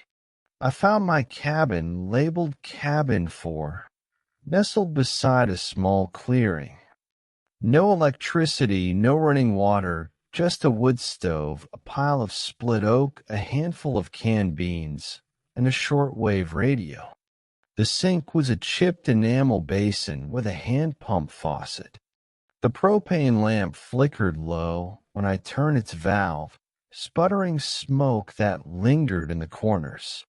I stacked firewood into the woodshed and took stock of my gear. An underbarrel shotgun, a .223 patrol rifle, 2 magazines, my standard survival kit, and about 5 days' worth of rations. I was supposed to last 4 weeks. On my second night, I was emailing logs back to dispatch via satellite uplink when I heard something, an off-tempo whistle. Soft 2 notes, rising then falling. Few. Not birdsong, not frogs. Human. It drifted through the pines behind Cabin 4. I froze, fingers hovering over my keyboard. The whistle repeated, slow, measured, exactly 2 notes, echoing off unseen ridges. My pulse spiked. I packed up my laptop and stepped outside, rifle in hand. The air was warm and humid, cicadas droning in the night. In the circle of light cast by my lantern, nothing moved. The whistle came again from deeper in the woods, fading into silence. I stood there until my hands trembled. Morning. I traced the trail behind the cabin. Only deer and raccoon prints. The forest floor was soft loam, damp from last night's rain. No human footprints. No clues. Back at the cabin, I found a boiled bean still steaming on the small aluminum stove, left there by Dent, I assumed. A crumpled photograph taped to the wall beside the stove showed 4 smiling rangers standing at the base of the old fire tower. One of them was me. I'd never been there before. The photo dated 1978, 20 years before I was born. And there I was in full uniform, backpack, knapsack, and rifle, standing as though posing for a reunion. My blood turned cold. I tore the photo down, wadded it into a ball, and tossed it into the fire. The paper curled, blackened, then flared. Outside, the whistle echoed again. We few. I ducked inside, slammed the door, and locked it. For the next hour, I sat in the dark, shotgun angled across my knees. The whistle didn't return, but every small creak of the cabin floor made me twitch. I didn't sleep that night. Day 3. I climbed the fire tower for my morning sweep. The steps groaned. The metal railings were corroded. At the top, the view stretched across a vast sea of conifers. To the east, a low lake mirrored the sky. I scanned the shoreline through binoculars. No movement, no camps. But on the far bank, where the forest thickened again, I thought I saw a flicker of light glinting off some reflective surface. I adjusted my scope. Two small dots of light hovered a few feet off the ground, lantern-sized, swaying. They blinked once, twice, then vanished. I descended and hiked the half-mile down to the lake shore. The beach was empty, no footprints in the gravelly sand. I called out, "Hello? Anyone there?" My voice echoed. No answer. On the pebbles, I found a single rubber boot, size 11 men's. My size. I picked it up. It was dry on the inside, as though never worn. Just a dusty boot. Above the toe was scrawled in what looked like white paint, "Go back." I turned the boot over. Underneath, painted in black, were two letters, CD. Ranger Colby Dent, my predecessor. I felt the hair on my neck prickle. I radioed dispatch, told them I found Dent's boot, requested status. They replied Dent's entry was 6 weeks ago. No sign of his body. You're not authorized to search beyond known trails. Over. I retorted, someone left a message for me on it. No response. I bagged the boot in a clear plastic evidence sack and strapped it to my pack. Then I circled the entire shoreline, checking for footprints and signs of disturbance. Nothing but deer tracks. I returned to the cabin with a headache twisting my temples. That night, I saw the figures again, through the cabin window. I dozed off at the desk, but woke to two dark silhouettes outside, standing 10 feet from the cabin. One tall, over 6 feet, another shorter. Both perfectly still. I rose slowly, flashlight raised, but when I shone it onto the spot, nothing remained. No footprints in the grass. Just damp earth from that afternoon's rain. I radioed dispatch again. Basement silhouettes at cabin 4. I saw two figures standing outside at 10 p.m. No footprints. A pause. Stay inside. Do not approach. Over. Day 6. I found a 6th cabin during my perimeter check, a structure not on any map. I reached it midday, squinting through low cloud cover. Its roof was partially collapsed, windows boarded. The porch was overrun with vines. The door hung off one hinge. I approached, rifle at the ready.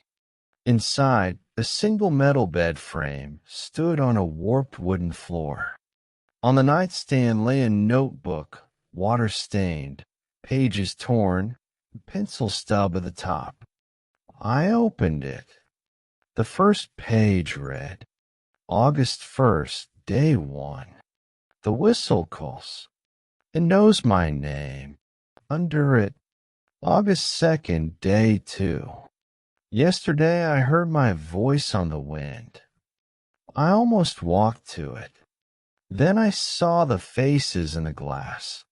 Next page, August 3rd, day 3. No mine carts here. Just bones. I think I'm watched by something that looks like me. The handwriting looked exactly like mine. Every loop, every jagged edge identical. My pulse pounded. I turned pages. August 4th, day 4. The cabin shakes. My lantern goes out. I scream, but no one hears. Then the final page. August 5th, day 5. On the 6th night, we follow the whistle. He comes inside. He is you. Below that, a single word, run. I ripped the notebook out of the frame, stuffed it into my jacket, and closed the door. Everything in that cabin felt wrong. The air too still, the floorboards too brittle. I backed away and hurried to cabin 4. The sky had turned gray. My head throbbed. That night was sleepless.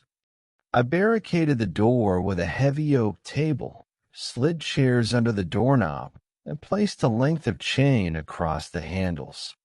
Every window shutter was nailed shut with 3 spikes apiece. The radio crackled with static. I kept the stove dead low, enough to ward off damp chill. Outside, the whistle came once, clear, crisp, we few, and human, like a warning. Then silence. Midnight. The generator, an ancient 3-kilowatt Honda, died. I've been running it on half tanks to stretch fuel. The cabin plunged into darkness. I fumbled for the emergency lantern. The glass was cracked, and when I struck the flint, sparks fizzled but wouldn't catch. Heart racing, I felt my way to the shotgun, shells loaded. I heard footsteps outside, slow, measured, circling the perimeter. Then a sharp rap at the window. I motioned to stay back, but the rasping breath came again, through the glass. Let me in. It's cold. I pressed my eye to the crack beside the shutter and saw my own face, panting, lips parted, eyes wide. It mouthed, please, let me in. I stumbled backward in terror. That was me, exactly me, but wrong, sunken cheeks, eyes too bright, unnatural intensity. I backed away, sliding across the floor. Then something pounded the door 3 times, heavy, rhythmic.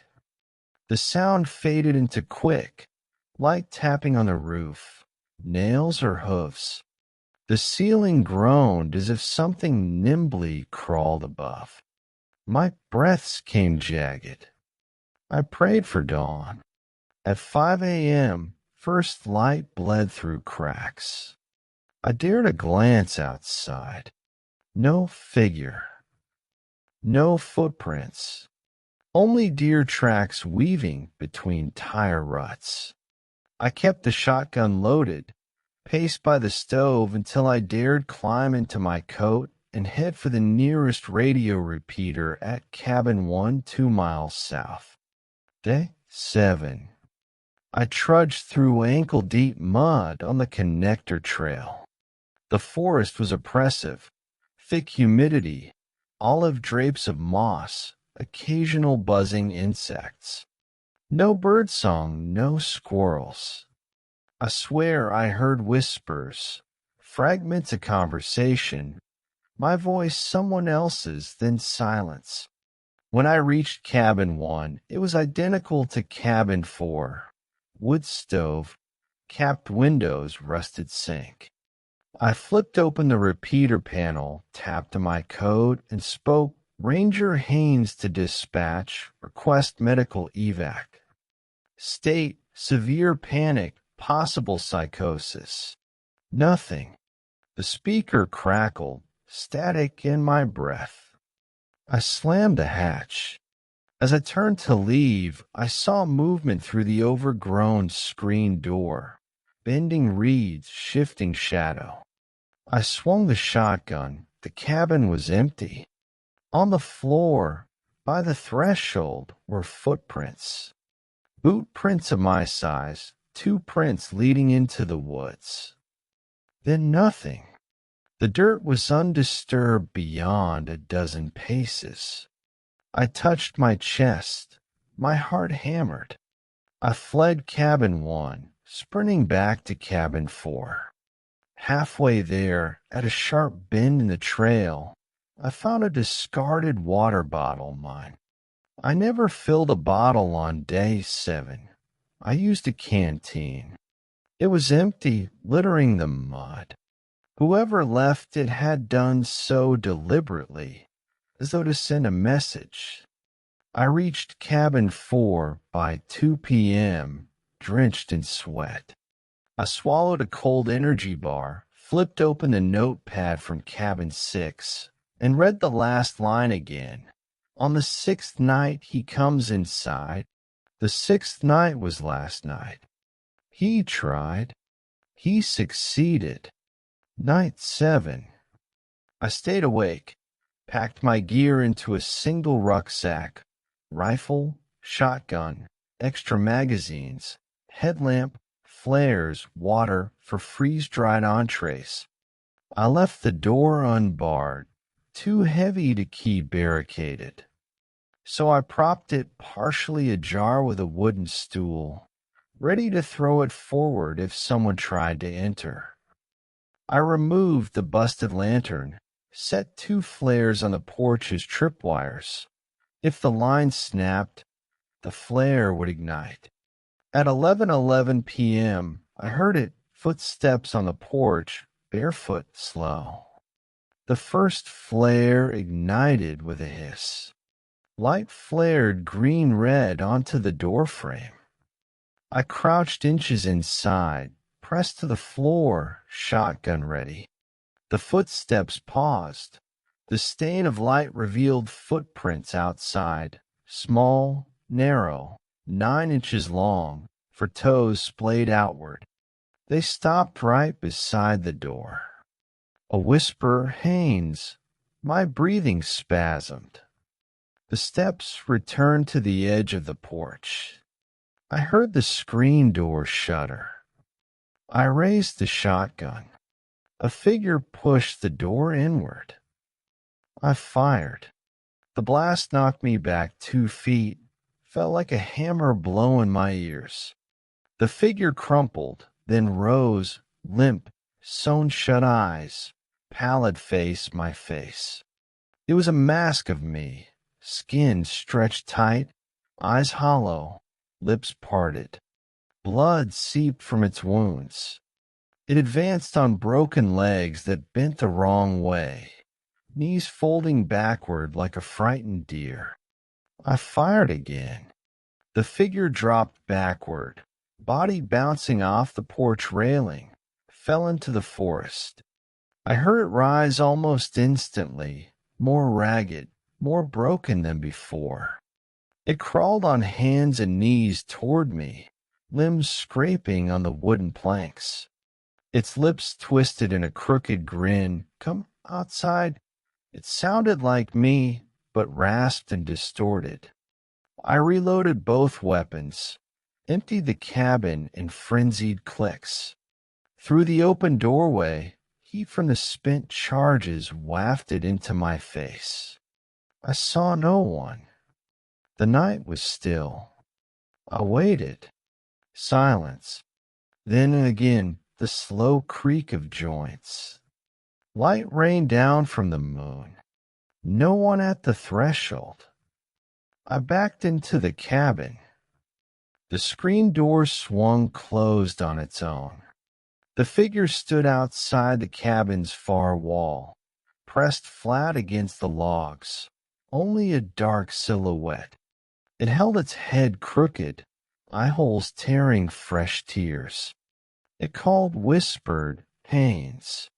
Haynes." I wished I could run, but my legs refused to move.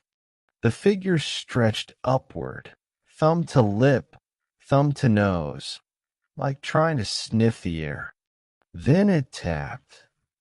One finger on the logs, tap, tap, tap. My throat felt raw. The tapping grew into pounding, like fists beating the wood. The cabin trembled in each impact. I fell to my knees, shotgun pointed at the wall. Soon the pound turned into a high-pitched creak, as though the wall was being peeled open. At 12:02 a.m., the logs gave way. A black shape slid through the gap, 2 arms long as foresters' axes, crooked legs folding the wrong way. It moved like water over submerged rocks. It came at me.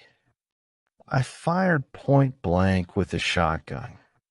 The blast lifted it 3 feet off the ground.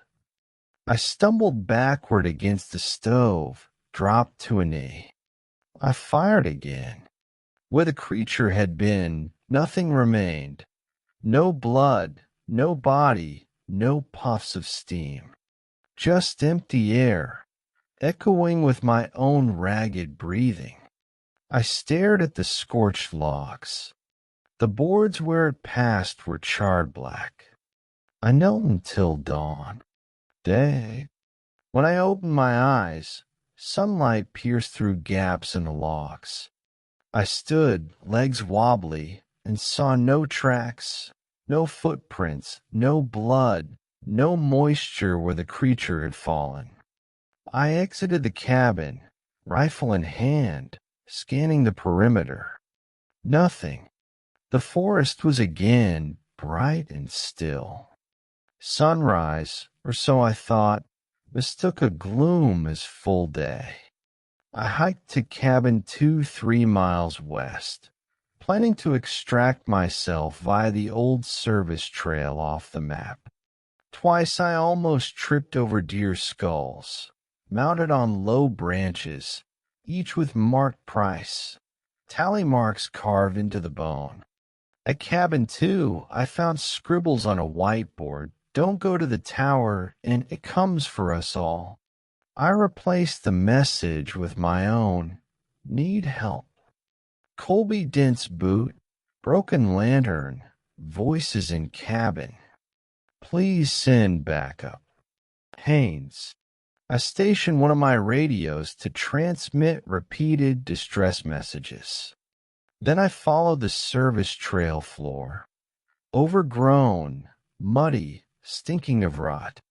It led uphill to the fire tower, the one Dent's photo showed, hidden from view by thick trees. Tower Day 9. The tower's base was rusted steel. A single hatch at the first landing. I opened it, found an archive, crates of rations stamped August 1981, a journal bound in leather. On its cover, embossed Dent C. I recognized the name.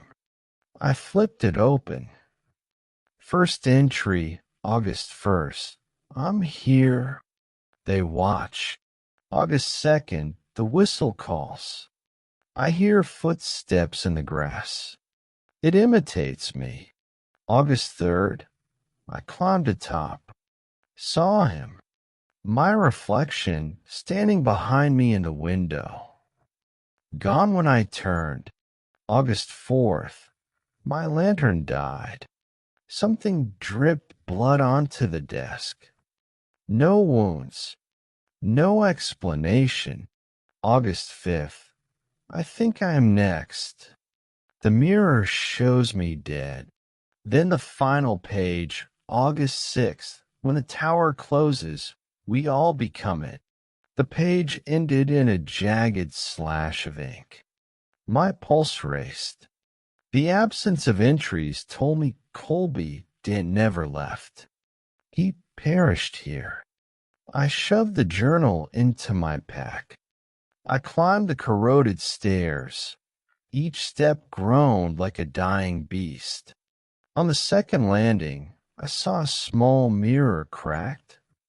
Through its fractures, I glimpsed the forest beyond. Except instead of me reading from the journal, I saw someone else. Tall, curled horns atop the head, elbows bent, eyes soulless. I yelped and stumbled, nearly dropping the journal. When I forced myself to look back at the mirror, nothing. The wood wall glared blank. From the rungs below, I heard breathing, slow, labored, echoing upward. My skin crawled. I kept climbing to the top. At the final landing, a narrow catwalk surrounded the tower, battered by wind gusts. I stepped onto it. The air was stale. Mist curled around treetops. In the center stood a battered metal desk, a pair of binoculars streaked with rust, and a small lantern, unlit, oil dried to paste. I raised the binoculars, scanning the forest. The trees blurred in a drifting haze. Then I swore I saw a black shape standing at the water's edge, tall, wide antlers, half submerged. Focused. The figure raised one arm and pointed at me. Its face was featureless, an empty mask. My heart pounded. I dropped the binoculars. When I looked again, nothing. I set the journal on the desk, flipping to Dent's final entry. A half-written note. When I killed him, the tower closed. It's a living thing. It breathes. It imitates. Don't stay after twilight. If you hear the horns, do not run, hide. I folded the page. A low rumble shook the tower. I looked down, saw the metal supports groan. The entire structure shivered. A strobe of lightning cracked overhead, illuminating the catwalk. I saw dozens of hands, flesh peeled back, bones stained, scrabbling against the steel crossbeams of the tower's base. They clung there, as though trying to climb inside. I yanked a flare from my belt and primed it. The rumble shifted into a thunderous bellow, like steel folding in on itself. I fired the flare at the hands. They recoiled with a shriek, something like metal scraping bone, then vanished. The air grew calm. The tower's metal cooled under my palm. I scanned the forest. A low mist veiled the tree line. No shapes, no antlers. I exhaled, stepping back into the center. Night 9. I slept fitfully in the tower's loft, an old cot frame with a thin mattress, damp and stained. I heard footsteps at 2 a.m., climbing. I snapped awake. My rifle was at my side. The door creaked. A shadow filled the threshold. I raised my weapon. You should not have come. The voice was mine. I staggered. The figure stepped into the dim light. My double. Same uniform, same rifle, same tired eyes. Only the uniform was tattered, the skin grayish. A pair of curled horns emerged from its scalp. It raised a skeletal finger. This is my tower. He belonged to me. Now you belong. I squeezed the trigger. The rifle barked. The double staggered 3 feet, then walked forward, bones mending under clothes, skin knitting itself. Each step it took left frozen footprints, black hoof impressions cloven. I fired again. It fell backward, cracking the thin mortar floor. I ran past it down the stairs. Downstairs. The stairs seemed endless, each landing identical, each door a mirror of the one before. I turned corner after corner, but the tower never shortened. The air grew colder, each breath making a plume of mist. I heard moaning behind me, dozens of voices crying in unison, Haynes, Haynes. Haynes, my knees buckled. I slid down a wall, my rifle sliding from my hand. The voices crescendoed into screams. I covered my ears and forced myself to stand. In the flicker of the emergency red flash of my last flare, I tossed the flare canister behind me while fleeing. I saw a shape flicker at the bottom of the stairs, tall, stretched limbs, skin ashen, horns receding. It lunged. I stumbled backward, nearly falling through the hatch. I slammed it shut behind me, locking every clasp. Silence. I found the journal halfway down a landing, pages fluttered by a ghost breeze. I rifled through dense final notes, then blank pages. But on the bottom page, someone had written, "He followed you. He is in the tower now. You are the echo." My chest constricted. I stumbled to the hatch, pried it open with shaking hands. Outside was not forest. Instead, I stood in an endless black void. No stars, no moon, just a faint hum.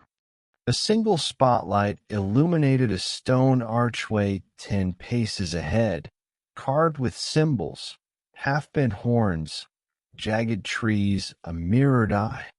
As I stepped forward, the hatch door fell behind me, clanging shut on its own.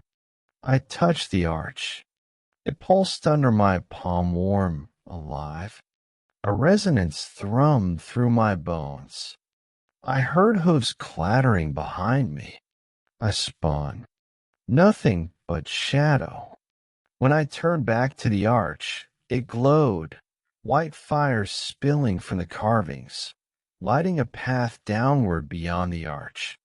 Something brushed my arm, cold, scaly. I yelped. A dozen horned shapes flickered at the edges of my vision. They whispered, your turn, your turn." I ran. Day 10. When I woke, I was sprawled face down on the forest floor. My face stung from soil. My watch said 6 a.m. The sun had barely broken dawn. I was 4 miles east of the tower, somehow transported. In my hand was the journal, pages wet with dew. I crawled to my feet, turned to see the tower, embedded in a ravine half hidden by pines, corners smoldering as though recently burned. I gathered my gear, rifle, shotgun, journal, 2 flares. My rucksack felt weightless, as though contents were missing.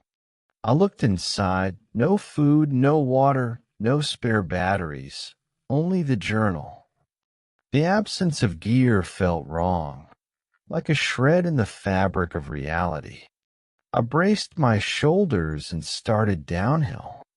Mid-morning, I reached the main trail, gravel, clearly trodden. Odd, because it should have been overgrown. I followed it north to Cabin 4.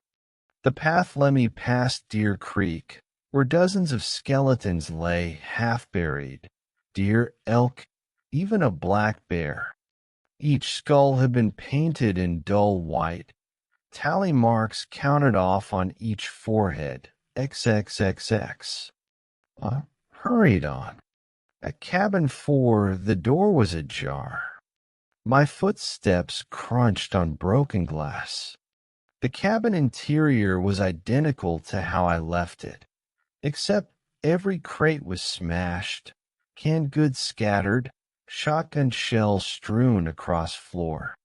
On the wall, spattered in dried blood, was scrawled, "The Echo returns." The radio was gone. The floor was slick with a dark liquid, stagnant, oily. Gagged.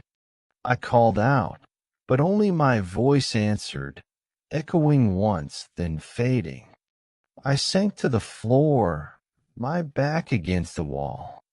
The journal lay open on the table, pages flipping as though in a breeze. I lunged to grab it.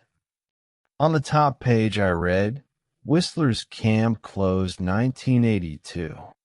All Rangers lost to the Echo. The moment I read that, the cabin door slammed shut.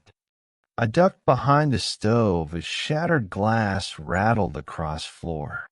Something slammed the walls, fist pounds, followed by gurgling laughter.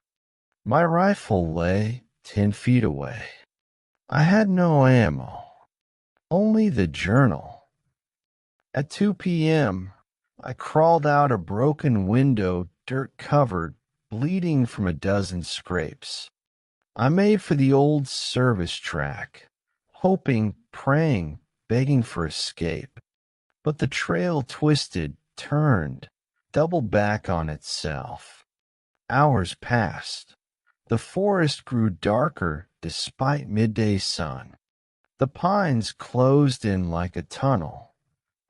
I noticed the echoes, my own footsteps growing deeper, slower, as though something followed, stepping clang-clang. Not a boot, but metal on rock. I sprinted. Branches whipped across my face. Thorns drew blood. The echoes closed on me, clang-clang.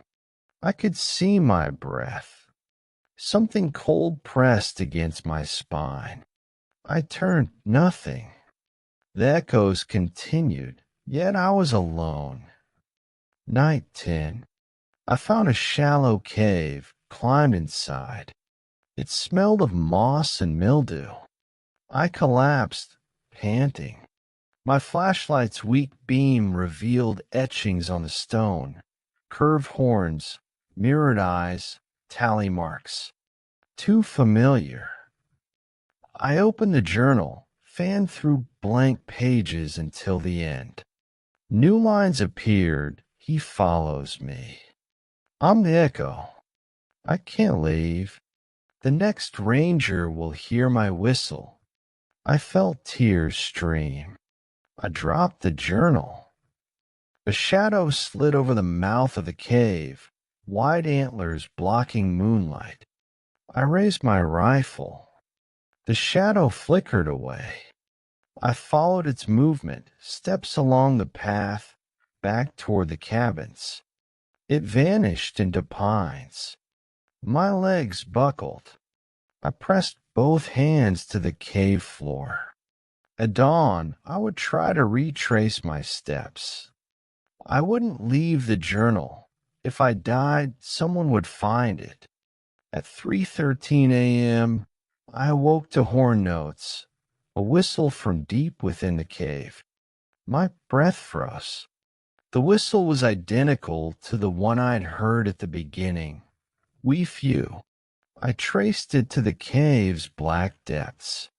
Something there moved, coals glowing. I shone my flashlight. Bones, animal and human, littered the floor. At the center, a distorted horned skull sat atop a pile of journal scraps. The whistle came again. We few. Terror seized me. I scrambled out of the cave, nearly tripping on slick stones. The forest outside was black as oil.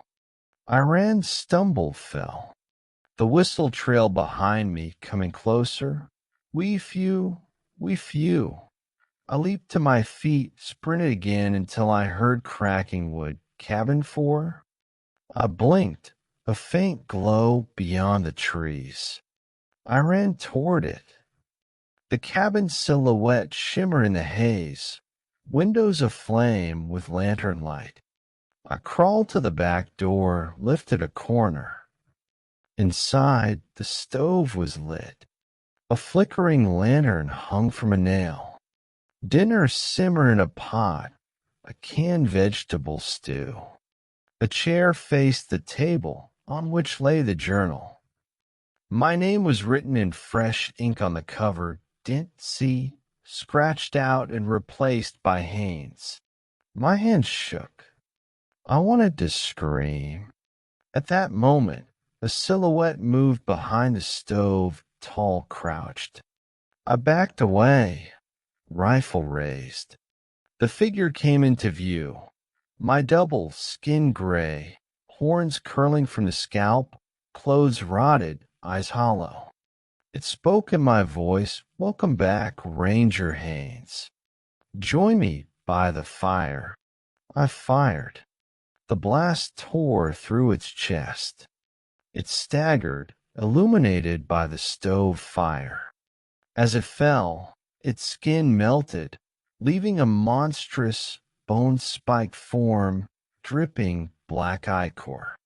Its final words, "We belong to the echo." Then it dissipated, leaving only smoldering ash. I sank to my knees, tears streaming.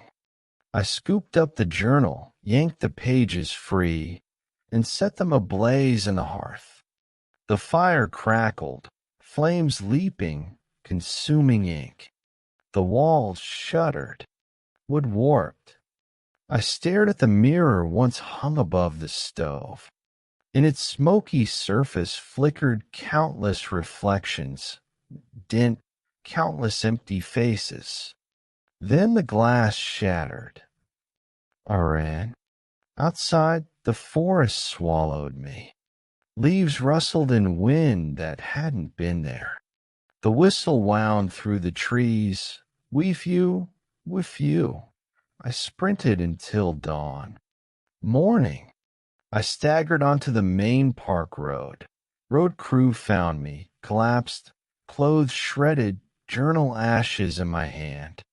They called an ambulance. Paramedics said, "Ranger Haynes, you have scratches, exposure, dehydration. You're lucky to be alive." I stared at them blankly. I had no energy to explain. I was taken to the ranger lodge, put in a bed.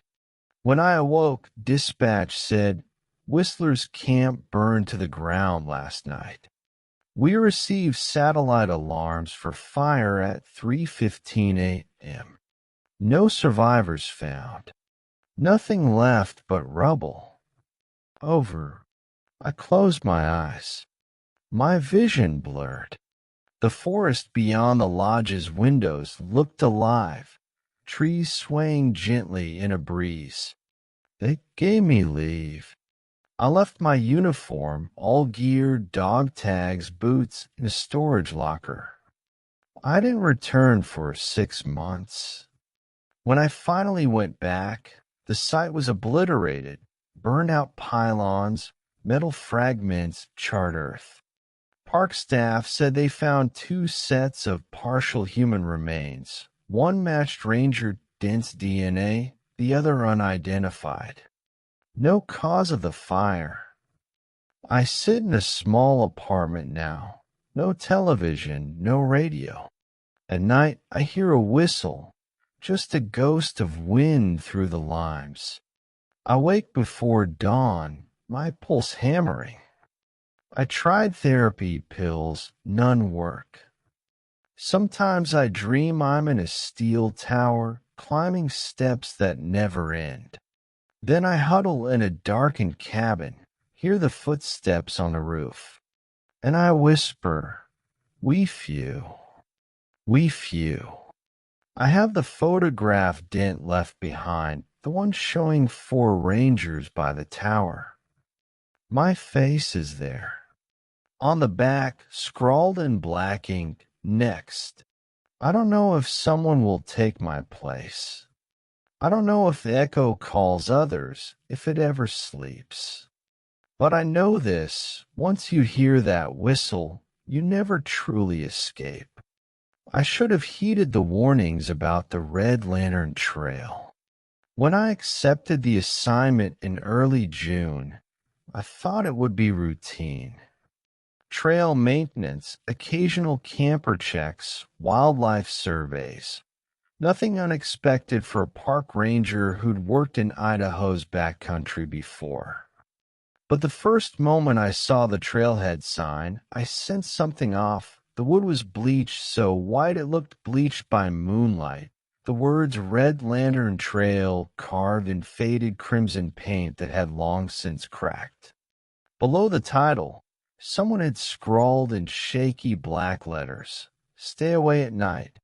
The lantern calls." I shrugged it off as camp vandalism and took a picture.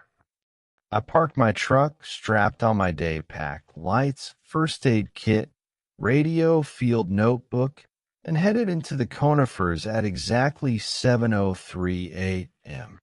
Dense stands of lodgepole pine lined a narrow dirt switchback that climbed steadily. My boots crunched on gravel and pine duff. By 7:47 a.m., I'd reached the first mile marker, a simple wooden post with an arrow pointing deeper into the forest. Locals say the Red Lantern Trail loops along the ridge of the Devil's Throat Canyon and returns to the starting point in about 13 miles of hiking. But most maps marked that section closed. Trees had fallen across the route, and no maintenance squad had cleared it in years.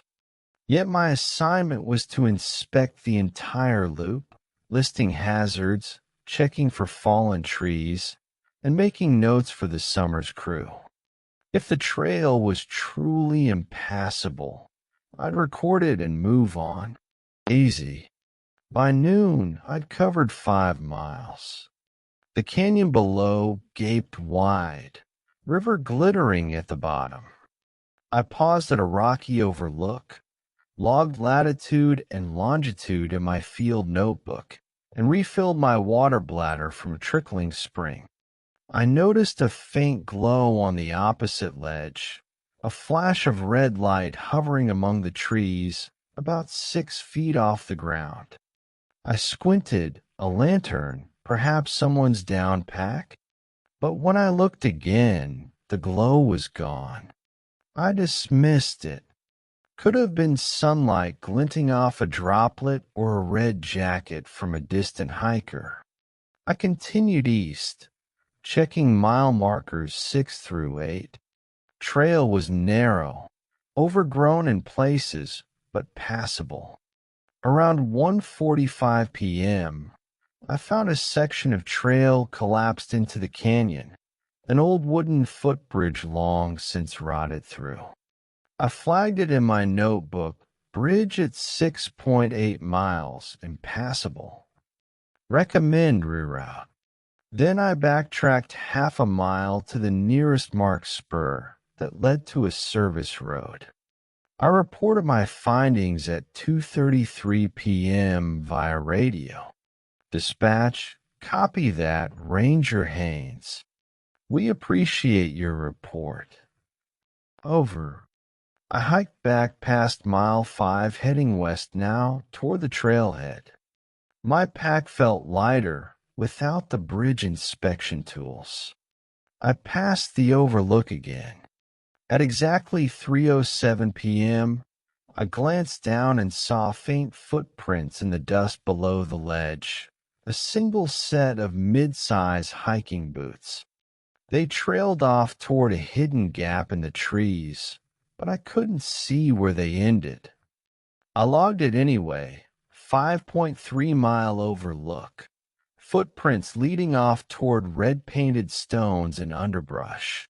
I thought I'd finish the loop tomorrow, but something pulled me back toward that gap. I kicked aside a handful of pine needles and saw dozens of small stones painted crimson, set in a jagged line across the forest floor, pointing east. I didn't understand why someone would place them there.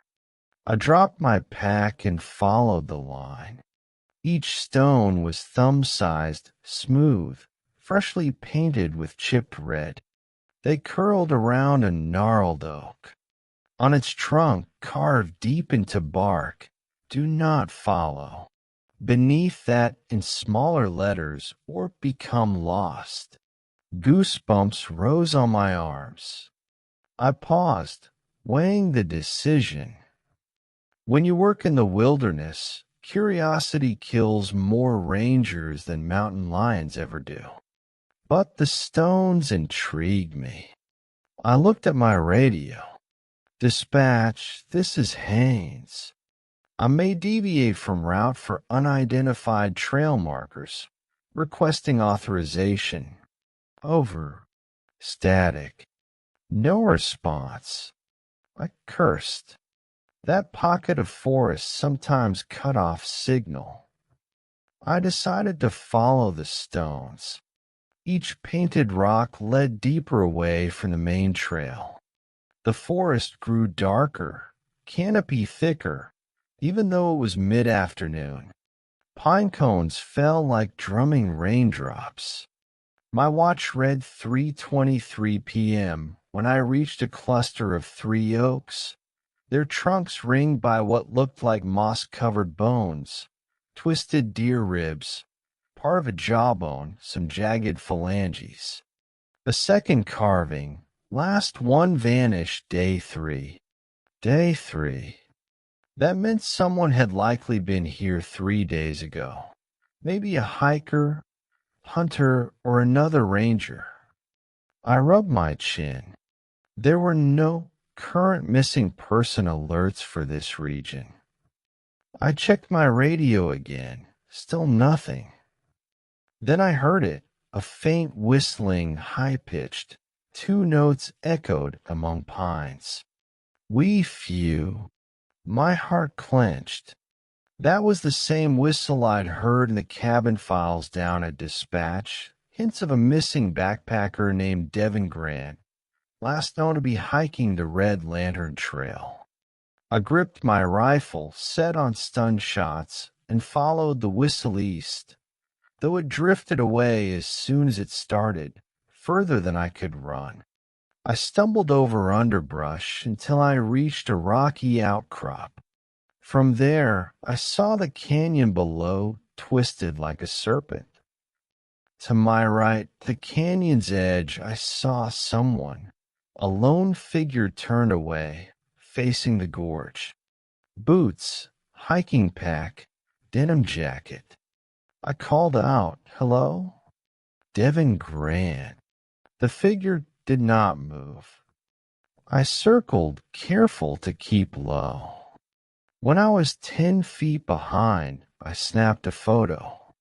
Then it spun around. No face, just a dark void where skin should have been. But the moment before I raised my rifle, the figure vanished, like smoke drifting into sunlight. My boots sank into dry earth. I checked the spot. No footprints, no sign of struggle, nothing. I swallowed hard. Recording to radio, object at overlook, subject vanished on approach. Then nothing but static. I backtracked to the main trail and reached mile 5.5 by 4:15 p.m. My plan, return to the trailhead and pick up the loop at dawn. My phone battery was down to 15%. I texted dispatch, possible missing person sighting. We'll camp near mile 5 until first light. I set up a small tent beside a dried creek bed, used my stove to heat a freeze-dried meal, then reviewed my notes. My pulse refused to settle. Night 1. At 11:17 p.m., I woke to distant whistling. We few. My tent's nylon walls rustled in the breeze. I slipped out, rifle held low. Pale moonlight rendered the forest silver. The whistling drifted south. I followed it until I reached the base of a bluff, sheer drop of about 80 feet. No path down. The whistle stopped. I saw a red glow deep between 2 junipers, faint light nearly drowned by moon. A lantern. I squinted. The lantern was suspended from a low branch. No one around. I moved closer. The glow flickered as though someone bumped it. When I reached the branch, the lantern went dead. The draft stirred. My radio crackled, static. Then my supervisor's voice. "Haynes, do you copy?" Over. Relief washed through me. "Copy. Found a lantern in the woods. Possible Devon sighting. What's your status?" "We're tracking your GPS." "Stay put. They'll send a unit at first light." Over. Then static again. I bagged the lantern and returned to camp. The tent had been spun 90 degrees from where I left it, stake still firm, tent intact, but door facing north. I chalked it up to wind or shifting soil. I retreated inside, radio tuned to emergency frequency, and slept fitfully until my watch vibrated. 5:45 a.m. Dawn day 2. I packed up, slung the lantern on my pack. I radioed Haynes departing camp at 6:02 a.m., heading east for Loop. Over. Echo copy. Be advised, random static pulses reported on your frequency. Could be radio interference or wildlife. Over. I acknowledged and set off east along the trail. Mile 6.2. I encountered another collapsed section. Massive conifer uprooted, blocking the path. I chopped wood to create a bridge across a half-sunk root ball. I slogged forward. Mile 7. I glimpsed a flicker of red paint on a rock lone rune, a jagged U with a dot inside. I snapped a photo, labeled it our 7 marker, then pressed on. Around 11:17 a.m., I entered a stretch of trail where the forest floor was carpeted with crushed pine needles. Unusual lack of shrubs. The air was damp, cool, more than expected. My map indicated a small spring ahead, but instead I found an old miner's tunnel, a narrow archway of timber and stone. My stomach clenched. The 1980 survey maps mentioned a Red Lantern mining shaft at 7.8 miles. I checked my GPS. It matched. I raised my flashlight and stepped inside. The entrance was waist-high. Inside, the air was stale, with the faint scent of iron and rot. Water dripped from wooden supports. The beam of my headlamp revealed rusted rails along the floor and several abandoned buckets, empty tobacco tins, and a single glove. A name scrawled on a support beam, T. Colson, 1925. I snapped a photo. I retraced my steps a few feet to check for more evidence, but stopped when I heard voices. Distant, echoing, a man's voice crying, "Help! I'm injured. Please." It sounded like Devon. I grabbed my radio. "Dispatch, this is Haynes. I have a voice in the tunnel. Possible injured person." Over. Static. "Dispatch, do you copy?" Over. Nothing. My pulse jumped. I stepped deeper into the shaft, each breath echoing. Around 20 feet in, I saw scratches on rock, horizontal, like fingernails dragged across stone. The floor was slick with mud. Then, ahead, I saw light, a faint red glow emanating from where the tunnel curved left. I eased forward. The walls here were lined with rusted mining tools, picks, rusting bits of mining carts. One cart lay overturned in a shallow pool of stagnant water. At exactly 11:32 a.m., I saw movement ahead, Someone on hands and knees, pressed against the far wall, red lantern at their side. I called out, "Hey, Devin Grant? I'm Ranger Haynes." The figure looked up. No face, just a white oval where flesh should have been. Then it bolted at superhuman speed, disappearing around a blind curve before I could raise my rifle. The lantern tipped over, red glass cracked, flames sputtering out. The shaft plunged dark. I stumbled backward, hitting my knee on a timber support. Pain seared as I fell. I scrambled to my feet, backed out. The tunnel seemed to breathe around me, air pulsing. At the entrance, I flipped on my headlamp. No sign of the figure, just a smear of muddy footprints. Too long, too narrow, each toe spaced wide apart. I took photos. My stomach turned sick. I rushed out to the sunlight, breathing deep. Afternoon, day 2. I limped east on the trail. Checkpoints 8 and 9. My knee throbbed. By 1:15 p.m., I hit mile 8.4. I noticed a small shrine erected in a hollow beside the trail, a dozen stones stacked in a precarious cairn, a rusty lantern at the base, and scribbled words on a tree, "Burn the bones." Beneath the lantern lay a cluster of bones, small, like deer ribs, except some fragments were human-sized. I backed away. My mouth went dry. I snapped one more photo, then rushed on. As the trail descended toward mile 9, I heard whistling again. We few. This time close, behind me. I turned. Nothing. I quickened pace.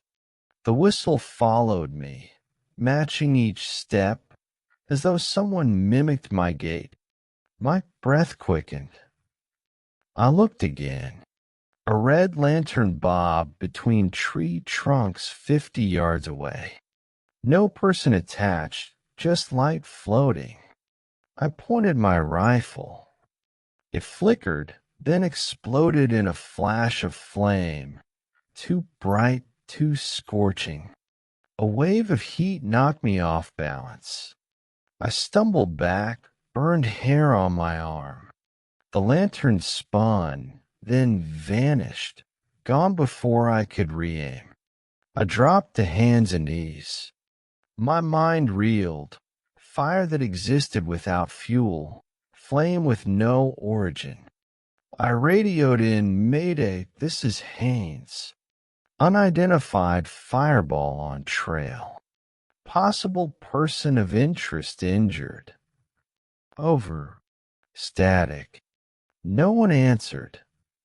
I cursed under my breath, shoved the radio into my jacket, took off down the path. Soon, I reached mile 10. The trail twisted downhill into a swirl of bracken and underbrush. My knee was screaming.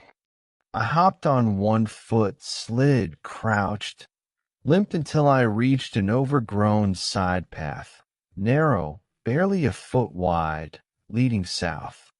My map had no indication of it. But no matter, I needed to leave. I hopped off the trail and took that route. Side path. After 20 minutes, the side path turned wider, smoother. The forest floor here was bare earth, no pine needles. The air smelled of damp loam and decay. A rusted metal sign lay on the ground, Whiskey Basin Private. Below that, nearly faded, Camp 1979. I pressed on. I reached what looked like a campsite, a circle of stones, scattered tin cans, a collapsed canvas tarp. Oak trees ringed a clearing. In the center lay a charred wooden box, like a small altar. On top, a pile of hair, dark, matted human. Beside it, an old pistol, rusted, caliber unreadable. I knelt, heart pounding. I recognized that hair like Devin's from the missing person board. My mind spun. I reached for my radio, but my grip slipped and it clattered to the earth, battery popping free. I retraced my steps back toward mile 10, try to make sense of it. Instead, I heard my own voice, "Please help, please." It came from up ahead, around a fallen pine. I sped up, balanced on one good leg. I rounded the trunk. There, sitting on a rock, was Devin. I lunged forward. Devin's head lolled. His eyes were rolled back. Blood trickled from his mouth. Devin gasped. He blinked. Then he laughed, hollow, echoing. He stood and turned. His torso, skin stretched too taut, ribs visible. He slapped his hand to his neck, no pulse. Yet he walked toward me with ragged steps. I staggered backward. He stepped into the day's light. His face rippled like wax melting. I raised my rifle. He lunged, hands reaching. The smell of rot was overwhelming. I fired 3 rounds. Each shot sank through his chest. Blood spurted, but he didn't fall. He staggered uphill toward the forest, leaving a slick crimson trail. I chased him, rifle res pooling, blanks of revolver shells, until he vanished behind a boulder at the canyon edge. My watch read 2:59 p.m. I gasped, tears in my eyes. My knee buckled. I called dispatch, Haines to base, suspect wounded but not down. He's gone over the ledge. Need med unit at coordinates, static. No response. Cold sweat beaded on my forehead. I slumped against a tree. Dust. I crawled to the canyon's rim, looking for signs of Devin. All I saw was a spray of dark stains on the wall, streaked from 10 feet above. Wind whistled up the gorge. We few. I clutched my ribs and vomited. The canyon floor was too far to see detail. I let out a raw howl. I realized I was alone. I tried to back away, but the ground beneath me shifted, unstable gravel. I stumbled, slid, tumbled downhill, tears burning. I managed to arrest my slide 15 feet from a ledge. My boots dug in. I swung my rifle to shoot a warning flare, except my flare gun was gone. Only the shattered lantern lay near the lip. I grabbed it, then fell backward off that rock floor, tumbling into shadow. Night, too. I woke to my head throbbing, body pinned beneath a cedar. The sky was black, punctuated by stars. My rifle lay 12 feet away. I crawled for it. My knee screamed. I slid my hand over the grip. The lantern was empty, glass shattered on rocks. I yanked on my radio. Dispatch? Haines. Over. Nothing. Absolute static. I knew the canyon's bottom was a river trench, icy cold rapids. I crawled uphill. The forest floor was strewn with fallen logs, charred stumps, thick bramble. I yanked myself through until I reached a cluster of bone shards, a half-eaten deer's spine. Then I saw footprints. Mine mixed with smaller ones, bare feet. Something had walked through here since I fell. I shivered. The whisper came again. Haynes. My adrenaline flared. I ran up a slope, bursting through a thicket into an overgrown meadow. At the far edge, a fire tower loomed, rusted, half collapsed. I knew this tower, Dent's final check-in site. I sprinted the last 100 feet, climbed a shaky ladder. Each rung creaked. At the top, I collapsed beside a desk. My radio, cracked from the fall, still worked, though only barely. I spoke. Haynes to dispatch, Tower 9. I need evac. Over. Static. A faint voice replied. Haynes, do you copy? Over. My heart soared. I tapped the radio frantically. Copy. Evac now. I'm at AA coordinates. Over. Copy, Haynes. ETA 45 minutes. Hold your position. Over. Relief lifted me, but only a little. I surveyed the view. The Red Lantern Trail wound back into the pines, barely visible. In the distance, I saw something on the ledge at mile 5. Red lantern swinging. The sun had just set. I clutched my rifle and watched, breath shallow. Night 3. I didn't sleep. At 10:01 p.m., the wind shifted. I heard voices in the radio static, devastated whispers. Haynes, help before it takes me. I recognized the voice. Devin. My hands shook. I swung the rifle toward the window.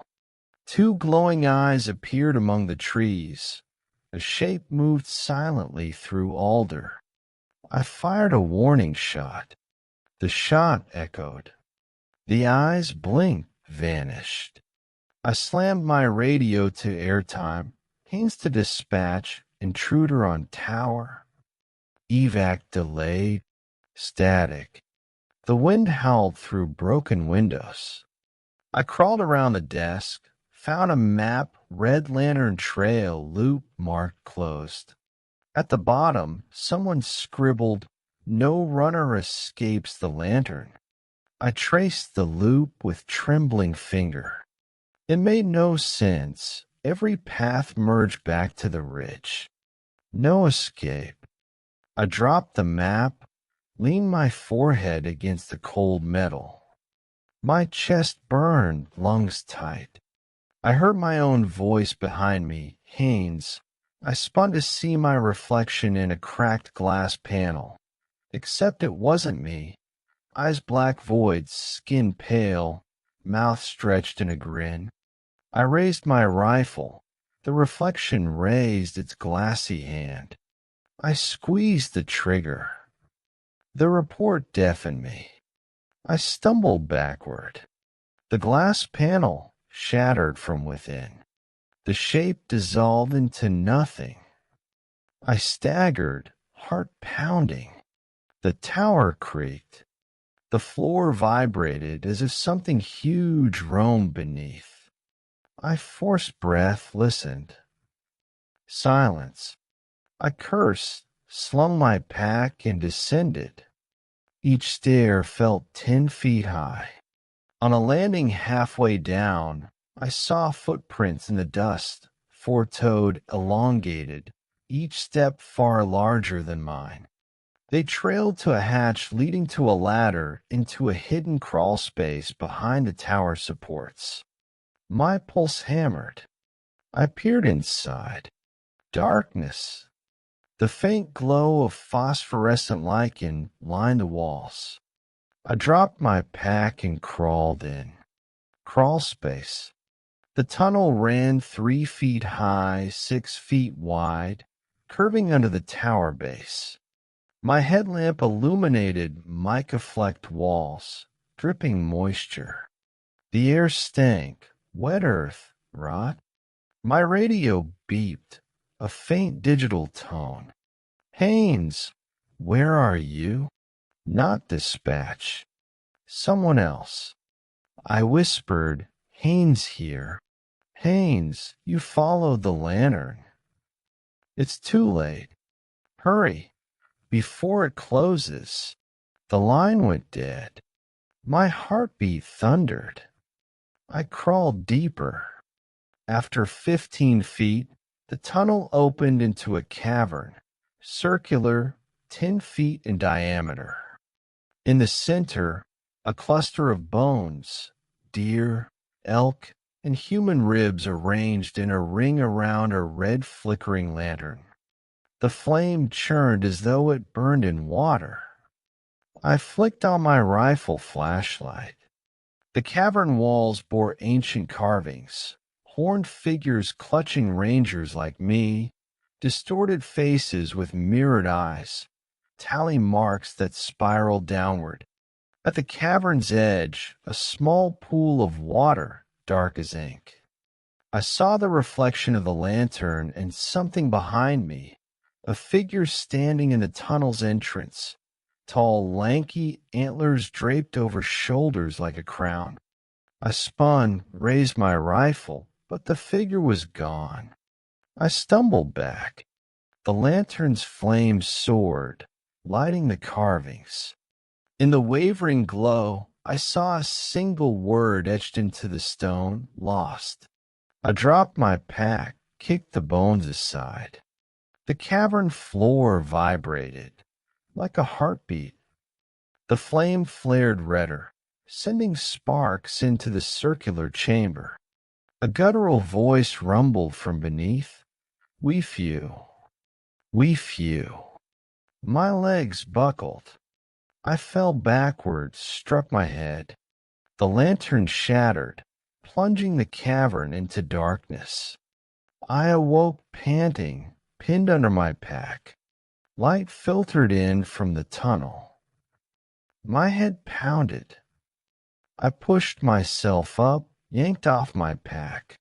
My rifle lay nearby, stock splintered, barrel bent. The sound of dripping water echoed. I crawled to the pool. In its depths, ripples spread from something beneath. I leaned closer. Reflected in the black water was my face. Eyes sunken, lips cracked, skin ashen. Then the reflection smiled, crooked. I whirled, but the cavern was empty. I staggered to my feet. Footprints led from the bone circle back to the tunnel. Each print, elongated for toes spaced wide, heel narrow as a blade. My own boots printed directly beside them, an exact overlay. My mind reeled.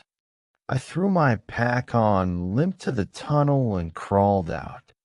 I ascended the ladder through the hatch and emerged just outside the tower's base. Dusk had settled. The forest was silent. I limped to the switchback trail that led to mile 11. My legs shook. As I passed beneath the pines, I heard whistling again. We few. I froze. The sound came from directly behind me. I turned, rifle raised. Nothing. I fired a single shot into the brush. Echo roared. No response. I took a deep breath and hobbled along. By 8:45 p.m., I reached mile 11.2. The last marker had fallen. No sign of hiker traffic. Only my own bleeding footprints and those long prints overshadowing them. I checked my watch, 8:55 p.m. Night would fall in 2 minutes. I knew I had to find shelter. On my right, I spotted a formation of stones piled in a crude circle, like a fire ring. Within it, charred logs lay half-burned. I hobbled closer. In the center, A lantern stood upright, flickering a bright red. I raised my rifle, prepared to fire. Then I saw the note nailed to a nearby tree. We few. Beneath that, "Welcome to the heart of the loop." My pulse hammered. I dropped the rifle. I knew I was surrounded. I climbed inside the circle, took the lantern by its rusted handle. The flame felt cool, as though it burned nothing at all. I held it high. When I did, the brush around me parted. Dozens of eyes gleamed in darkness. Elk, deer, something ungulate but twisted, antlers tangled, limbs spindly, faces blank slates. They advanced slowly, inches between them, silent. I backed away. Their eyes were empty, but I heard a chorus of voices. We few. We few. My legs refused to move. My ribs burned. Then I saw an opening behind me, a narrow path to mile 12. I turned and dashed, holding the lantern aloft. They followed at a distance, pale shapes drifting through pines. When I crossed a fir-trunk shadow, I saw them vanish temporarily, only to reappear ahead, always ahead of me. Nightfall. By 9:30 p.m., I reached mile 12. The lantern lit the marker, 12. Beyond, the trail descended steeply. A knife-edge ridge loomed above me. I weighed my options. If I continued, I risked falling. If I turned back, I risked being corralled by those creatures. I gripped the lantern. Its glow seemed to pulse in my palm. I whispered, "Guide me home." I took a step. Immediately, the lantern's flame twisted, turned bright white, blinding. I yelped, raised the lantern, and the creatures all recoiled, disappearing into shadows. The forest fell silent. No whistling, no rustling. I stood for a moment stunned. Then I noticed a faint path leading downhill, narrow, worn by feet. I followed it, lantern held high. The descent was steep, but manageable. Night 3 caught it. Mile 13. I emerged onto a gravel parking lot faintly lit by starlight. My truck waited, engine off as though abandoned. I sprinted toward it, knees shaking. In the back seat, a single note scrawled on the windshield in what looked like candle wax. "You lost, but not alone." The door handle felt icy. I yanked it open and dove inside, slamming the door. The instant I shut the door, the world went silent. No wind, no breathing, no rustle. Radio clicked on static, then a whisper, "Haynes." I slammed on the brakes, flipping the radio off. My hands shook. I started the truck. Engine roared. I floored it, tires spinning, grinding gravel. The forest blurred in low beams. I drove 7 miles to the ranger lodge, adrenaline pumping so hard my vision wavered. Aftermath. They met me at the gate. My trainer, Ranger Mills, grabbed the door as I hopped out. His eyes were wide. "Haynes, what happened to you?" I stared at him. The lantern, the whistle. I saw them, those things, eyes in the trees. The tunnel, the tower. Devin. I couldn't. I collapsed to my knees. Mills radioed for medical evac. Paramedics extracted me on a stretcher. In the ambulance, I realized I still held the red lantern. I tucked it into my jacket. Nurse asked, "Ranger Haynes, you stable?" "Over." I whispered. It guided me out. They found my journal in my pack, entries from day 1 through night 3. At the end, if anyone reads this, do not follow the lantern. It knows your name. I barely escaped. The next will not be so lucky.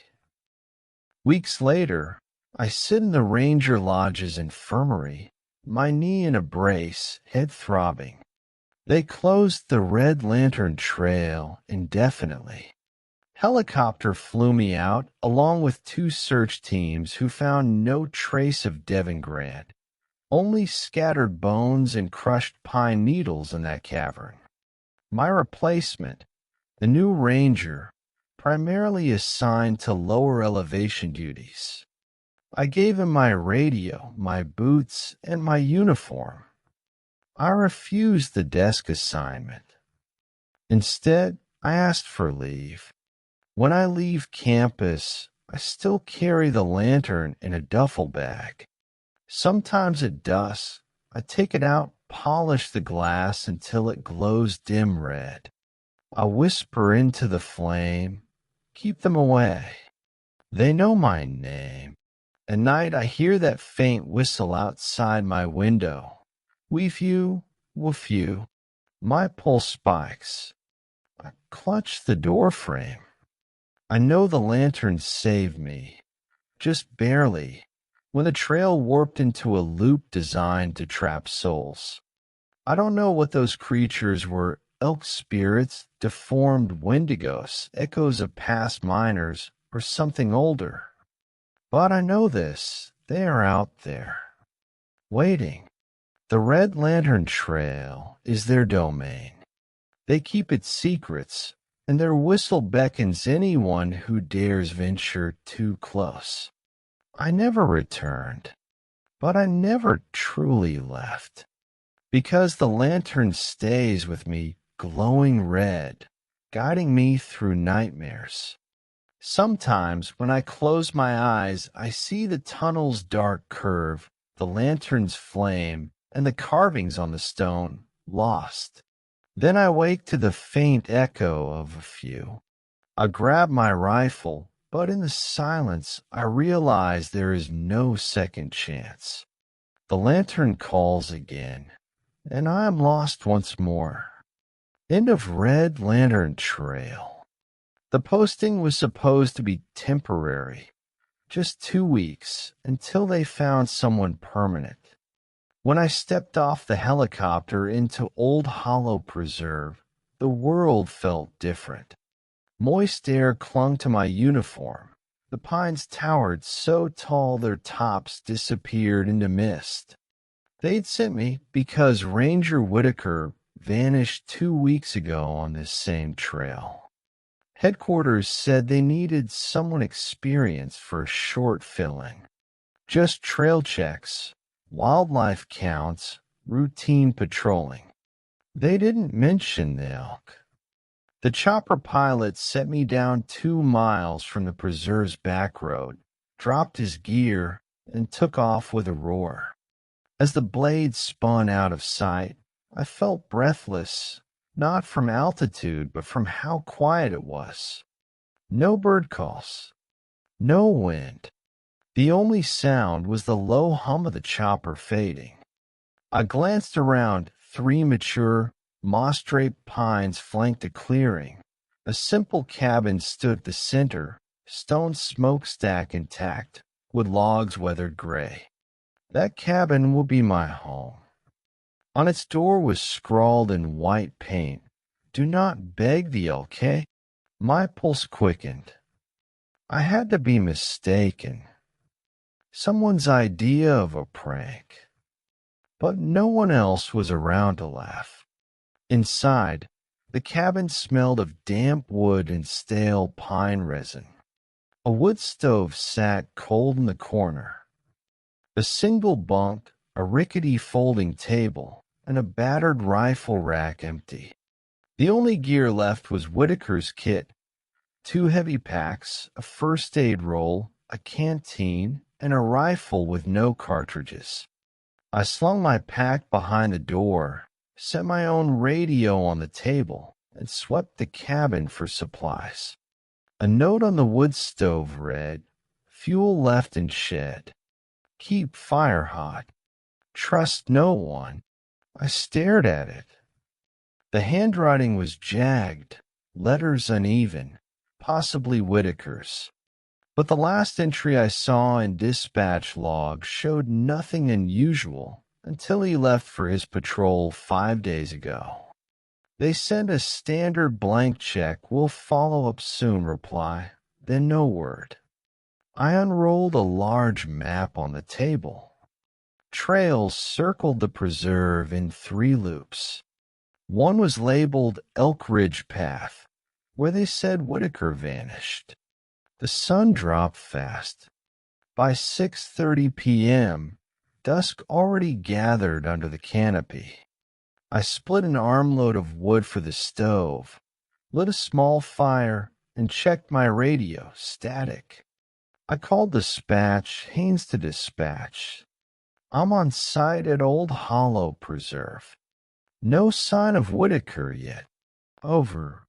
Static crackled. No response. I repeated, "Haynes to dispatch. Over." Again, nothing. That unsettled me more than any prowling beast. I checked the calendar, June 12th. I pulled my bunk blanket over the cot. I'd seen enough wilderness to know not to sleep through the night. I kept a flare gun and sporadic canned biscuits nearby. At 9 p.m., the wind came alive, branches scraping like fingernails on glass. I shivered. Noon tomorrow, I'd head up Elk Ridge Path. For now, I tried to rest. My dreams were fragments. Antlers over my head, a bull elk's guttural rumble, something whispering my name in a tongue that wasn't quite human. I jolted awake when the door rattled around 2:13 a.m., 10 minutes past my mental cutoff. I grabbed the rifle, shambled to the door, cracked it open, nothing but darkness and cold. I froze as I heard a breath behind me, low, wet, rattling. I spun, rifle raised, but saw only my own reflection in the window glaze. My breath came in harsh gusts. I closed the door, latched it tight, and retreated behind the stove. My heart pounded like a drum. After the rattling subsided, I jumped when something tapped on the window, once, twice, 3 times, like knuckles. I bade the beast in my mind or the wind or whoever it was farewell, then collapsed against the wall. 2:47 a.m., nearly 3 hours until dawn. When the sun finally bled into the sky at 5:11 a.m., I stoked the stove. Outside, fog clung low to the forest floor. I packed gear, rifle, ammo box, food, water, map, compass, first aid kit. Which trail to take? The map showed 3 loops, Lake Trail, Timber Spur, and Elk Ridge Path. The only one marked caution was Elk Ridge Path. I traced its route about 6 miles, ascending 3,000 feet, passing 2 elk watch zones, noted with red circles. 7:02 a.m., I started the hike. Dawn's mist clung like a damp blanket. I set a steady pace, keeping eyes on the trail. The undergrowth was thick, brambles and ferns laced the footpath. By 7:47 a.m., I reached the first elk watch zone, a clearing wide enough to hold a dozen elk. The forest around was silent. No hoof prints. I checked beneath the yellow caution sign. Beware unnatural herd. Do not approach. I stared into gloom. Nothing moved. I pressed on. The ridge rose steep, switchbacks winding under old Douglas firs. After 20 minutes, I felt watched. Turning, I glimpsed movement. A bull elk standing at the tree line, pale for where velvet should be, antlers twisted like gnarled branches. Its eyes were blank white. I froze. It stared without blinking. Then it tilted its head, jaw unhinged, and let out a low moan that sounded like grinding stone. My skin rippled. I trained my rifle on it. The elk took a single step toward me, stomping ground into mud. Its mouth opened wide, wider than any elk should, and I saw narrow canines where incisors belonged. It raised a hoof and dug the earth, sending dirt toward me like bullets. I fired one shot, .308 echoing through the trees. The bullet lodged in its shoulder. The beast staggered, head jerking. Yet it did not fall. Instead, it roared a bone-cracking sound and charged. I ran downhill, heart hammering. Branches smacked my face as I fled. My breaths came in gasps.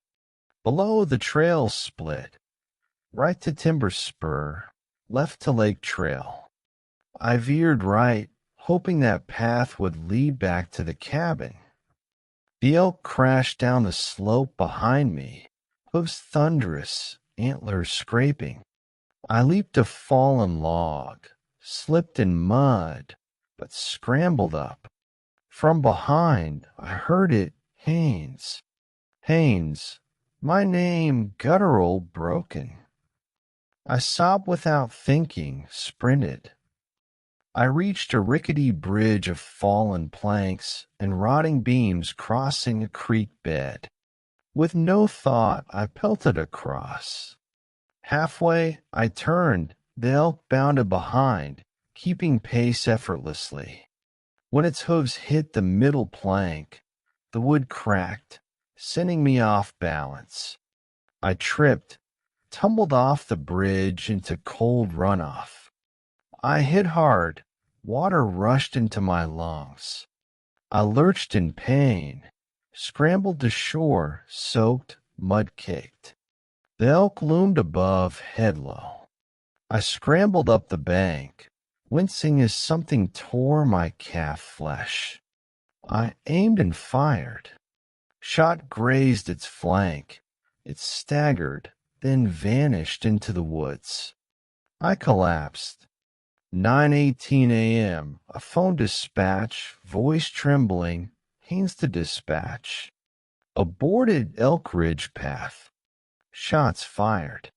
Elk wounded. I need extraction. Coordinates static. No response. I cursed, dropped the phone. The forest's hush settled around me, so heavy it seemed to suffocate. I hissed as I tightened my pack straps over a growing tear in my shirt. I flagged the damage to my calf. Blood seeped onto my boot. But there was no time to stabilize. I had to get to Timber Spur Shelter Station, 2 miles south. 9:47 a.m. I hobbled onto Timber Spur path. The forest here felt different. Pines older, moss thicker, air colder. I checked my watch, 59 degrees Fahrenheit. The hike was steeper than maps suggested. Every 5 minutes, I paused to catch breath and glare over my shoulder. The elk could be pursuing at any moment. When I reached the old shelter, just a lean-to of logs, I crawled inside and slammed the door. Inside, scratch marks adorned the wooden planks, deep gouges that looked like antlers raking wood. The floor was littered with droppings, stagecoach-sized, but white and chalky. I snapped a photo. Beneath the table was a small leather satchel, weathered, unstitched on one side. I opened it. Inside lay Whitaker's wallet, driver's license, and a crumpled map of the preserve with an X at Elk Ridge's summit. I felt bile rise. I swallowed hard, zipped the satchel in my pack, and retreated outside. I checked the horizon. No elk in sight. I radioed Haynes to dispatch. Found Whitaker's belongings. Location Timber Spur Shelter. Over.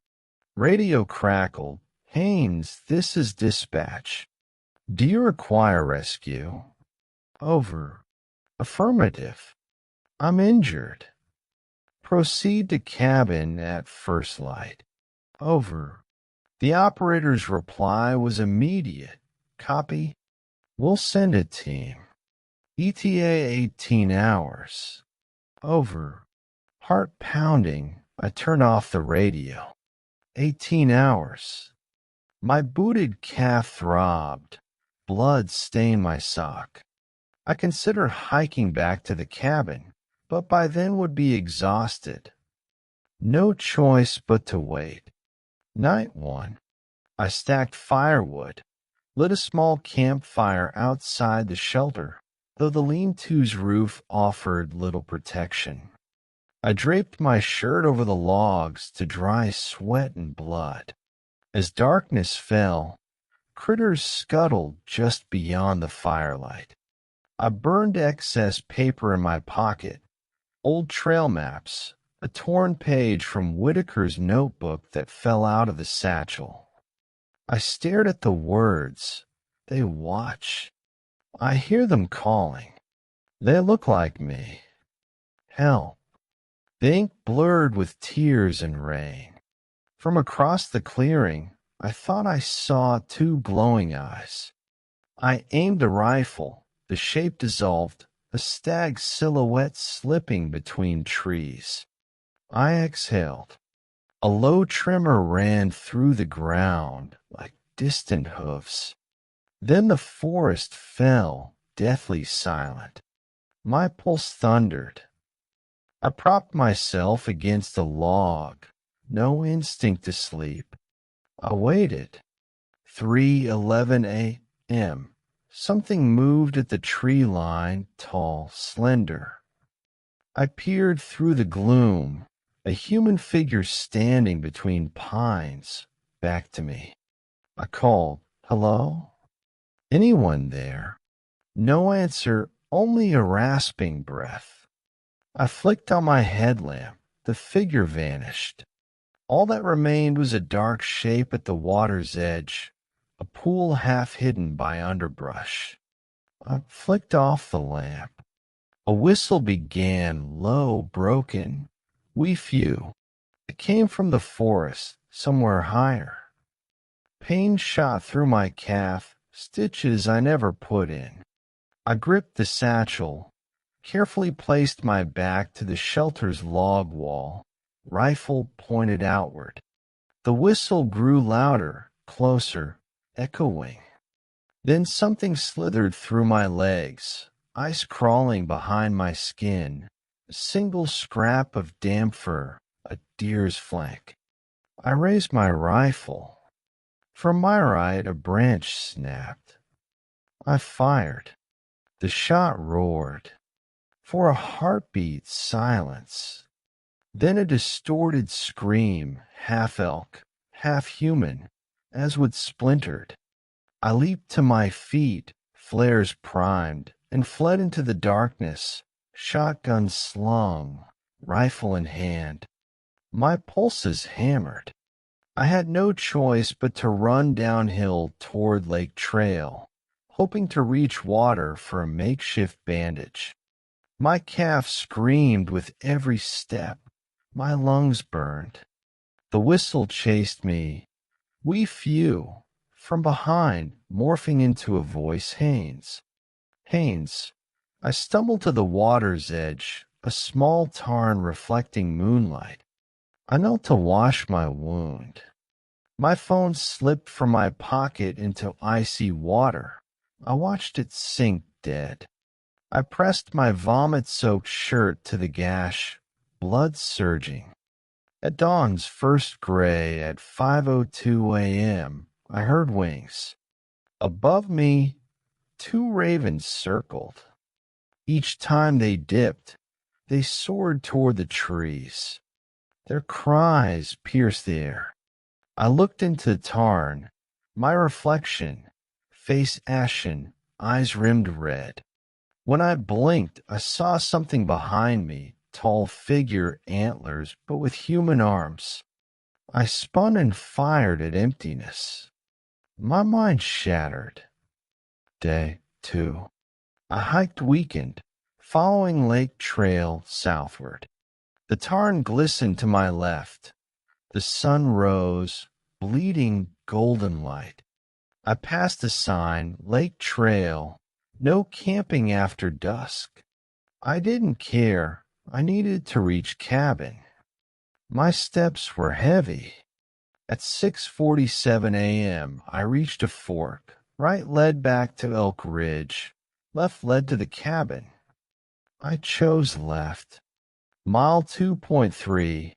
I encountered the elk again. Two of them, standing in thick brush, heads raised. One had a tag ring on its antler, WH06. That matched Whitaker's official elk tag number. The other elk, massive bull, watched with black eyes. When it sniffed the wind, its lips curled, revealing those human-like canines again. I aimed. The bull charged. I ran, rifle firing blindly behind. Bullets scattered through branches. The bull vanished. I kept moving until I reached the forest edge. At 7:22 a.m., I saw smoke curling above trees. My cabin. I scrambled downhill.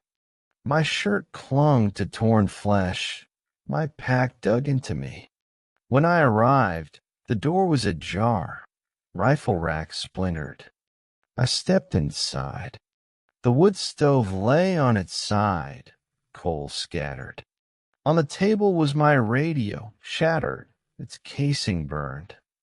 The note on the stove had changed, written in fresh blood, "You are next." A dread more primal than fear froze me. I grabbed the satchel, rifle through, Whitaker's wallet, license, a single Polaroid. My hands shook. The photo showed Whitaker and me at the preserve entrance.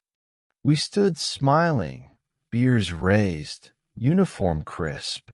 The date, June 1st, 2018. That never happened. I didn't meet Whitaker until June 12th, 2025. My heart lurched. I heard a knock at the cabin's window, soft. I flinched, then scratching, long nails raking glass. I fled into the woods. My mind screamed. I jabbed at the safety on my rifle repeatedly, half expecting it to disappear. I ran uphill, back to Elk Ridge Path, despite the calf's agony, despite what awaited. The whistle taunted me, Haynes. Haynes. I stumbled until I reached a narrow alcove, a stand of birch so dense it hid whatever approached. I leaned against a tree, gasping. 7:51 a.m. I called dispatch on my emergency channel, 1 bar of signal. Haynes to dispatch. I'm at Elk Ridge Path, halfway up. Whitaker's cabin compromised. Elk wounded. I need evac ASAP. Over. I heard static, then a reply. Haynes evac grounded until noon. Heavy storms expected. Over. My pulse soared. I repeated, noon is too late. Something's hunted me. Over. The operator sighed. Understood, Haynes. Hang tight. Over. The line went dead. Between 8 to 10 a.m., I fought to regain my senses. Every muscle ached. My rifle jammed once. I cleared the jam with shaking fingers. I pressed on, trudged up steep grade. Each step was agony. At 10:07 a.m., I reached the second elk watch zone, a meadow pocked with damp earth. At its center stood a crude cairn of bones, deer vertebrae, and a human pelvis. Tagged among them was a tattered fragment of Whitaker's shirt. A white tagged bone hung from a branch, HW scrawled on it. My breath caught. I snapped a photo. I fled, not daring to look back. Every snap of twig felt like a rifle shot. I collided with low limbs, stumbled. Above me, the ridge trail disappeared into fog. My compass spun. I felt dizzy, disoriented. My head pounded. I strapped on a pack, strapped on a flare gun. Only 3 flares left, and staggered forward up deeper into the trees. 11:33 a.m. The fog parted momentarily. I saw the summit cairn, rocks piled high. Atop it sat a cracked mirror. I recognized that mirror from Whitaker's likely stash. He never reported carrying one. The reflection showed me standing behind me, face ashen, but with antlers growing from my skull, eyes black voids. I yelped, spun, but nothing there. The reflection insisted I be 3 paces downhill. I measured. The summit crest was empty. I picked up the mirror. The back had a carving. He wears our skin. My pulse dropped. I heard hoofbeats behind me, slower, rhythmic. I held the mirror high. Through it, I saw the elk ghost, massive, skeletal antlers, flesh peeling off like bark, a grin splitting its skull. I swung at its reflection.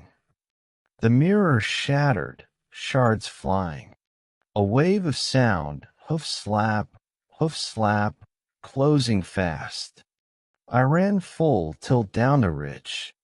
The world blurred, branches tearing at my uniform, the snap crack of logs underfoot. The sun vanished behind black clouds. Rain began to spit. I tripped over a root, fell face first. The mirror shard cut my cheek as I hit. I hissed, struggled up, clamped my hand to the wound. The rain turned heavy, a curtain. Walnut brown water streamed in rivulets down the path. I kept going, limping, until I saw a footbridge, a new bridge I hadn't seen on a map.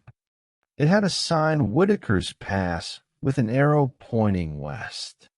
I crossed, water swirling beneath.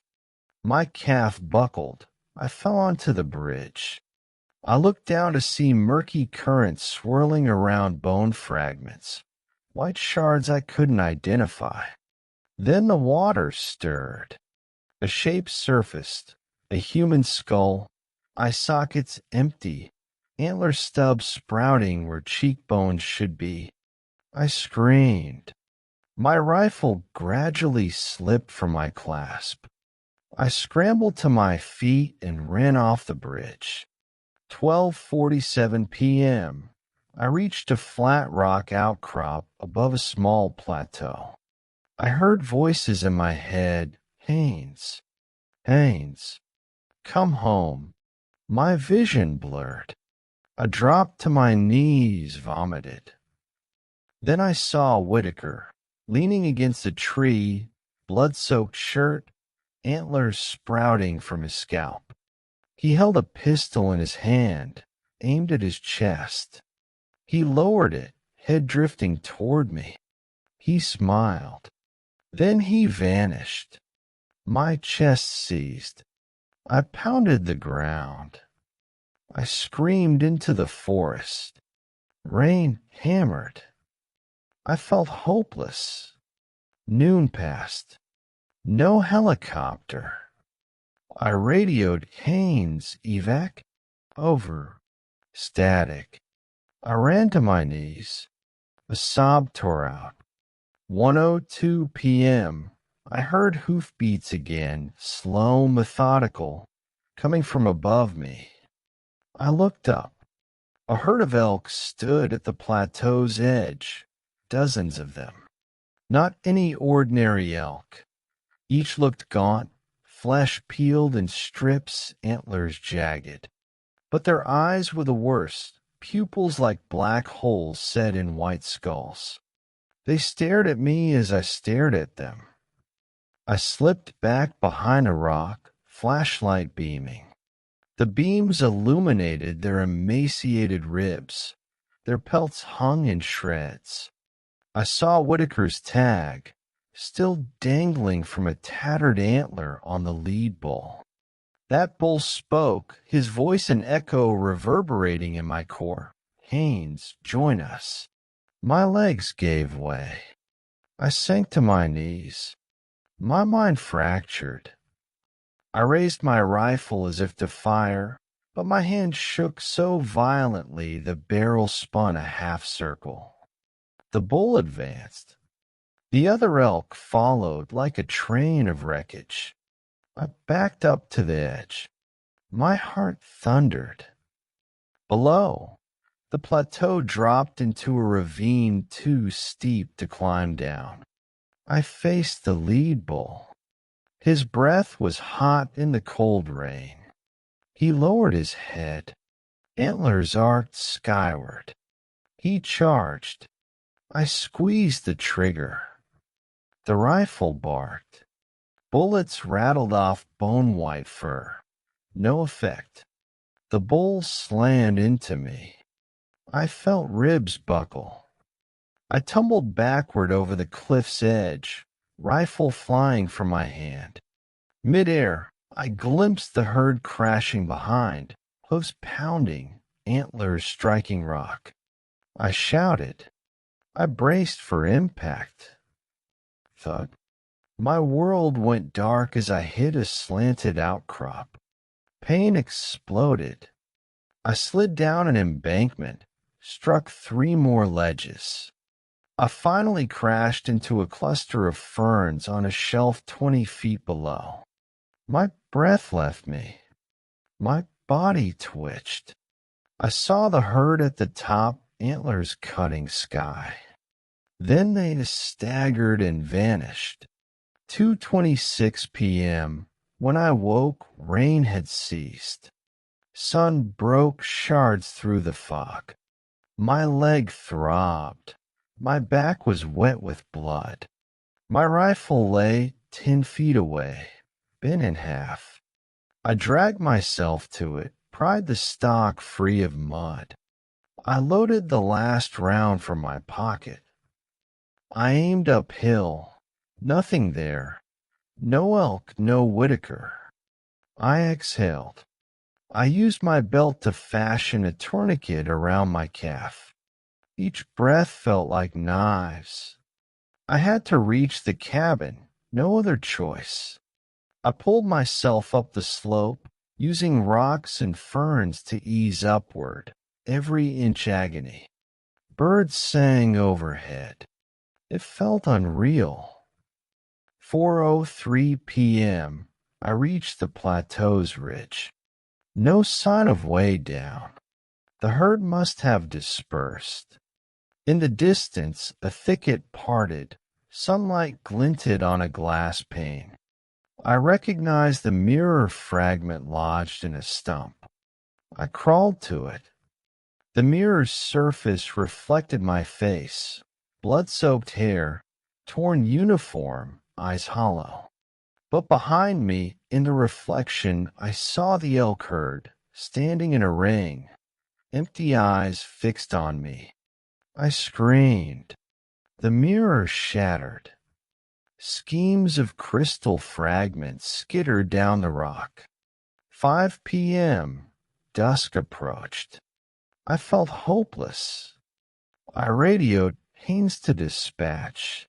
Survivors extracted? Over. Static. Nothing. I whispered, please. I'm here. No echo. I slid down the rock face until I hit the tree lean. I leaned against a birch and sobbed. My hands ached. I reached for my pack, empty. No food, no water, only the satchel with Whitaker's ID and photo of us. My phone still dead. I realized even if I found the cabin, I had no fire to stay warm. I clamped eyes shut. I lost too much. 6:21 p.m. I heard hoofbeats behind me, slow, shuffling. I froze. Turning, I saw the lead bull stepping toward me, one leg limp, antler broken. My heart throbbed. I pulled the last flare, primed it. The elk roared, head low, jaws open. I fired into his chest. The flare struck vertebra. He staggered, fell. His roar echoed, then cut off. He lay twitching. The other elk surged through trees, moving toward him. They surrounded the fallen bull, pressing in as though to feed. I kept the flare burning bright in my fist. They charged me. I squeezed the flare. Flame roared high, scorching. The elk turned away, retreating into dusk. I exhaled, staggering from shock. My hand shook uncontrollably. Night, too. I sank exhausted against a tree. The flare burned low. Cold seeped into me. I could hear distant thunder, no hoofbeats echoing. The calves buckled. I wrapped my arms around myself. Sleep overtook me even as my mind screamed. 6:13 a.m. Day 3. I woke to something warm on my cheek, liquid. I jostled awake to find Whitaker staring down at me, alive or something like him. His flesh hung in strips, antlers full, eyes glazed with white. He spoke without moving lips. You did well, wrast the herd. I am free. I tried to scream, but no sound formed. He stepped back into shadows. I sat shivering, hysterical. I realized the cabin must be nearby. My mind barely formed the thought, go. I pushed myself upright. My hands were numb. I hiked downhill, following instinct. 8:10 a.m. I reached a familiar stream, crystal clear, rushing north. I followed its banks. By 9:02 a.m., I saw a gray plume of smoke cabin. My chest seized with relief. I lurched forward. At the cabin door, I paused. The latch hung loose. Inside, the stove sat ablaze. No firewood near. An empty tin of beef stew simmered. My backpack was propped near the table. The note on the stove now read, "You become me if you stay." I staggered backward. Then, in the corner, sat a lone elk antler, Whitaker's antler tag still attached. My limbs froze. I heard a whisper behind me, "Haines, it's time." I spun. Whitaker stood in the open doorway, alive, towering, horns curving. He wore my face. He raised a rifle. You replaced me. Now you replace me, he breathed. My mind snapped. I raised my rifle, but collapsed, unable to pull trigger. He advanced. 9:33 a.m. He kicked me aside. I hit my head on the hearth. Pain exploded. He walked toward the door, then turned, head tilted. Finish me. We both die.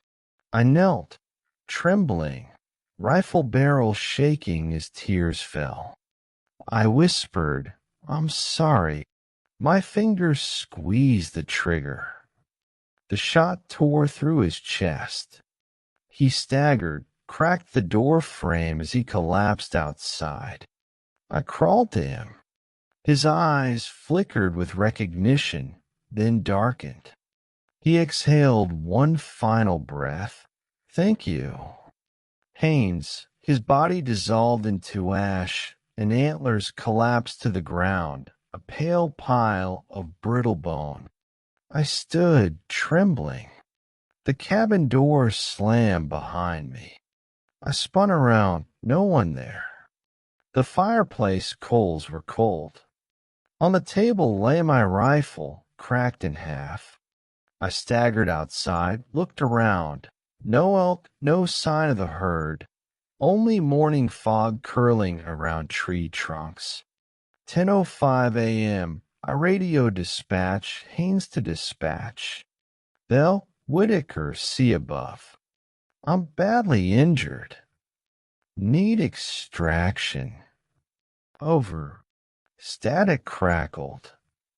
I repeated into the void. I sank to the porch steps. Limbs shattered, vision blurred. I brought the satchel from my jacket. Only Whitaker's license remained. My name had been carved into its plastic in fresh letters, Haynes J. My chest tightened.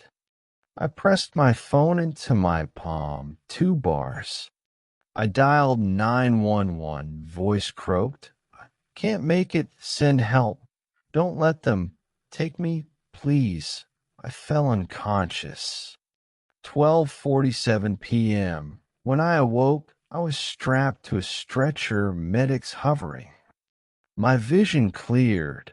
A helicopter hovered overhead. They loaded me inside.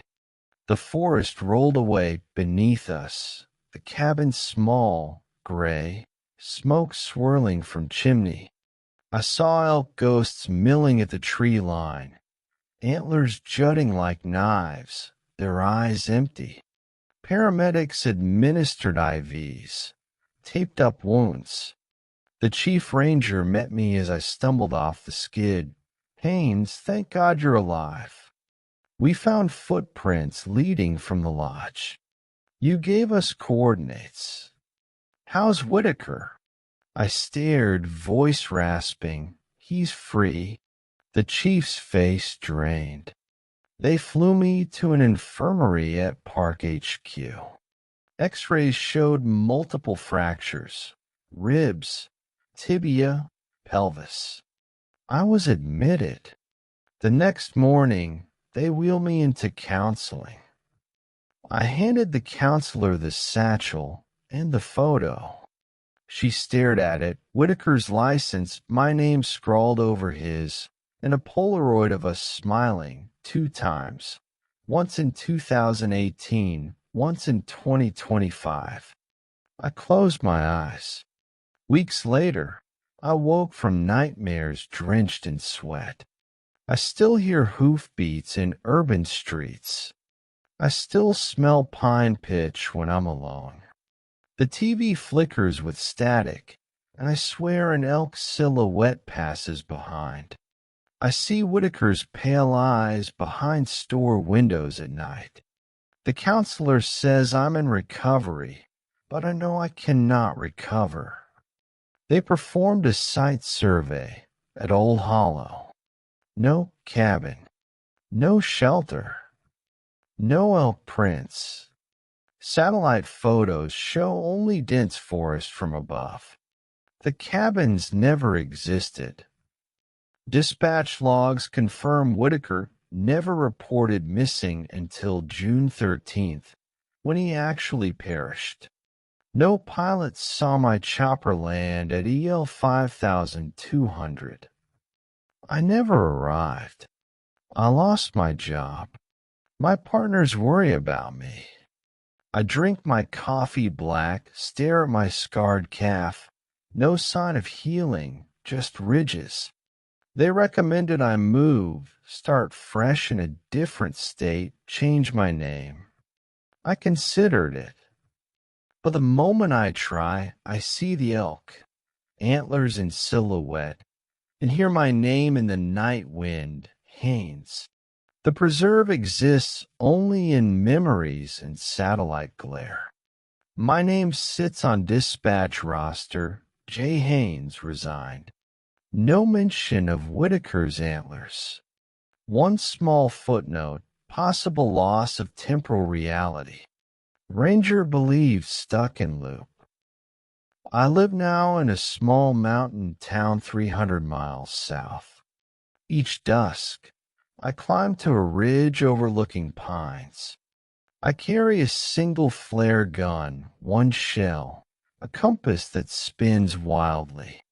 I raise the flare to the sky at 7:37 p.m. Time changes slightly with daylight savings and whisper, guide them away. Keep them gone. The flare arcs, a red blot in velvet night. I wait until it fades, listening for hoofbeats. When I turn, I see nothing but trees. But I know they watch.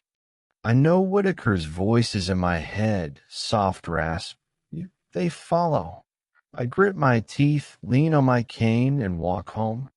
Some nights, I catch a reflection of antlers behind me in shop windows, my face drained. I scream until people stare, then pretend I slipped. But I know the elk roam beyond forest. Any field, any street. They want me to belong. They taught Whitaker. Now they teach me. When June 12th arrives each year, I lace up my boots, drive north, park the trailhead. I step onto the ridge path. I hear the whistle, we few. I follow it to the headwaters, carrying Whitaker's satchel and the mirror shard. I look in the mirror. My eyes are white voids. Antlers sprout from my scalp. I raise the flare gun. My finger tightens. I fire into the sky. The flash blinds me. When I see again, I'm standing at the cabin. No smoke, no fire, no cabin. Just pines. I hear footsteps behind me, hoofbeats. I turn. Whitaker stands there, pale, antlered, smiling. I raise the flare gun. I whisper, not this time, and squeeze the trigger.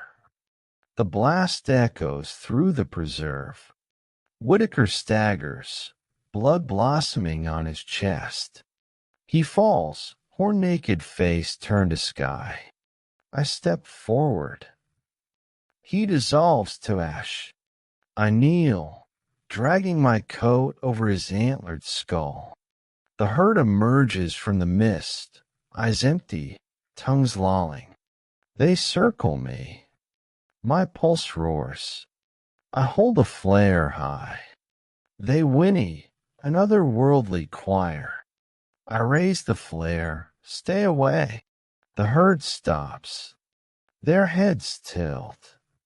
One by one, they tilt backward, collapsing into charcoal dust. Breeze stirs. The forest brightens. I exhale, feeling the world shift. The fog lifts. Rain begins to fall. June 13th, 2026. I stand alone on the plateau. No elk. No cabin. Only my reflection in a pool glimmering at my feet.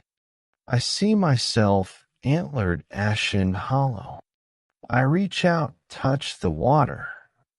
It ripples. The ripples spell a word, free. My legs tremble. I feel warmth return to my shotgun calf. I know I could leave, walk away, start fresh. But as I step back, I swallow hard. The fog coils around me. Hoofbeats thunder in the distance. I hear Whitaker's echo, Haynes. I raise my hand to the sky. I whisper to the pines, I belong. The rain washes over me, cleansing, healing. The air smells of pine resin and fresh earth. I take a final breath. When I exhale, I see horns crackle with light. My eyes flare white. The herd returns to me, antlers shining silver in dawn's light. They nudge me, guiding. I climb the ridge, feeling each step as if reborn.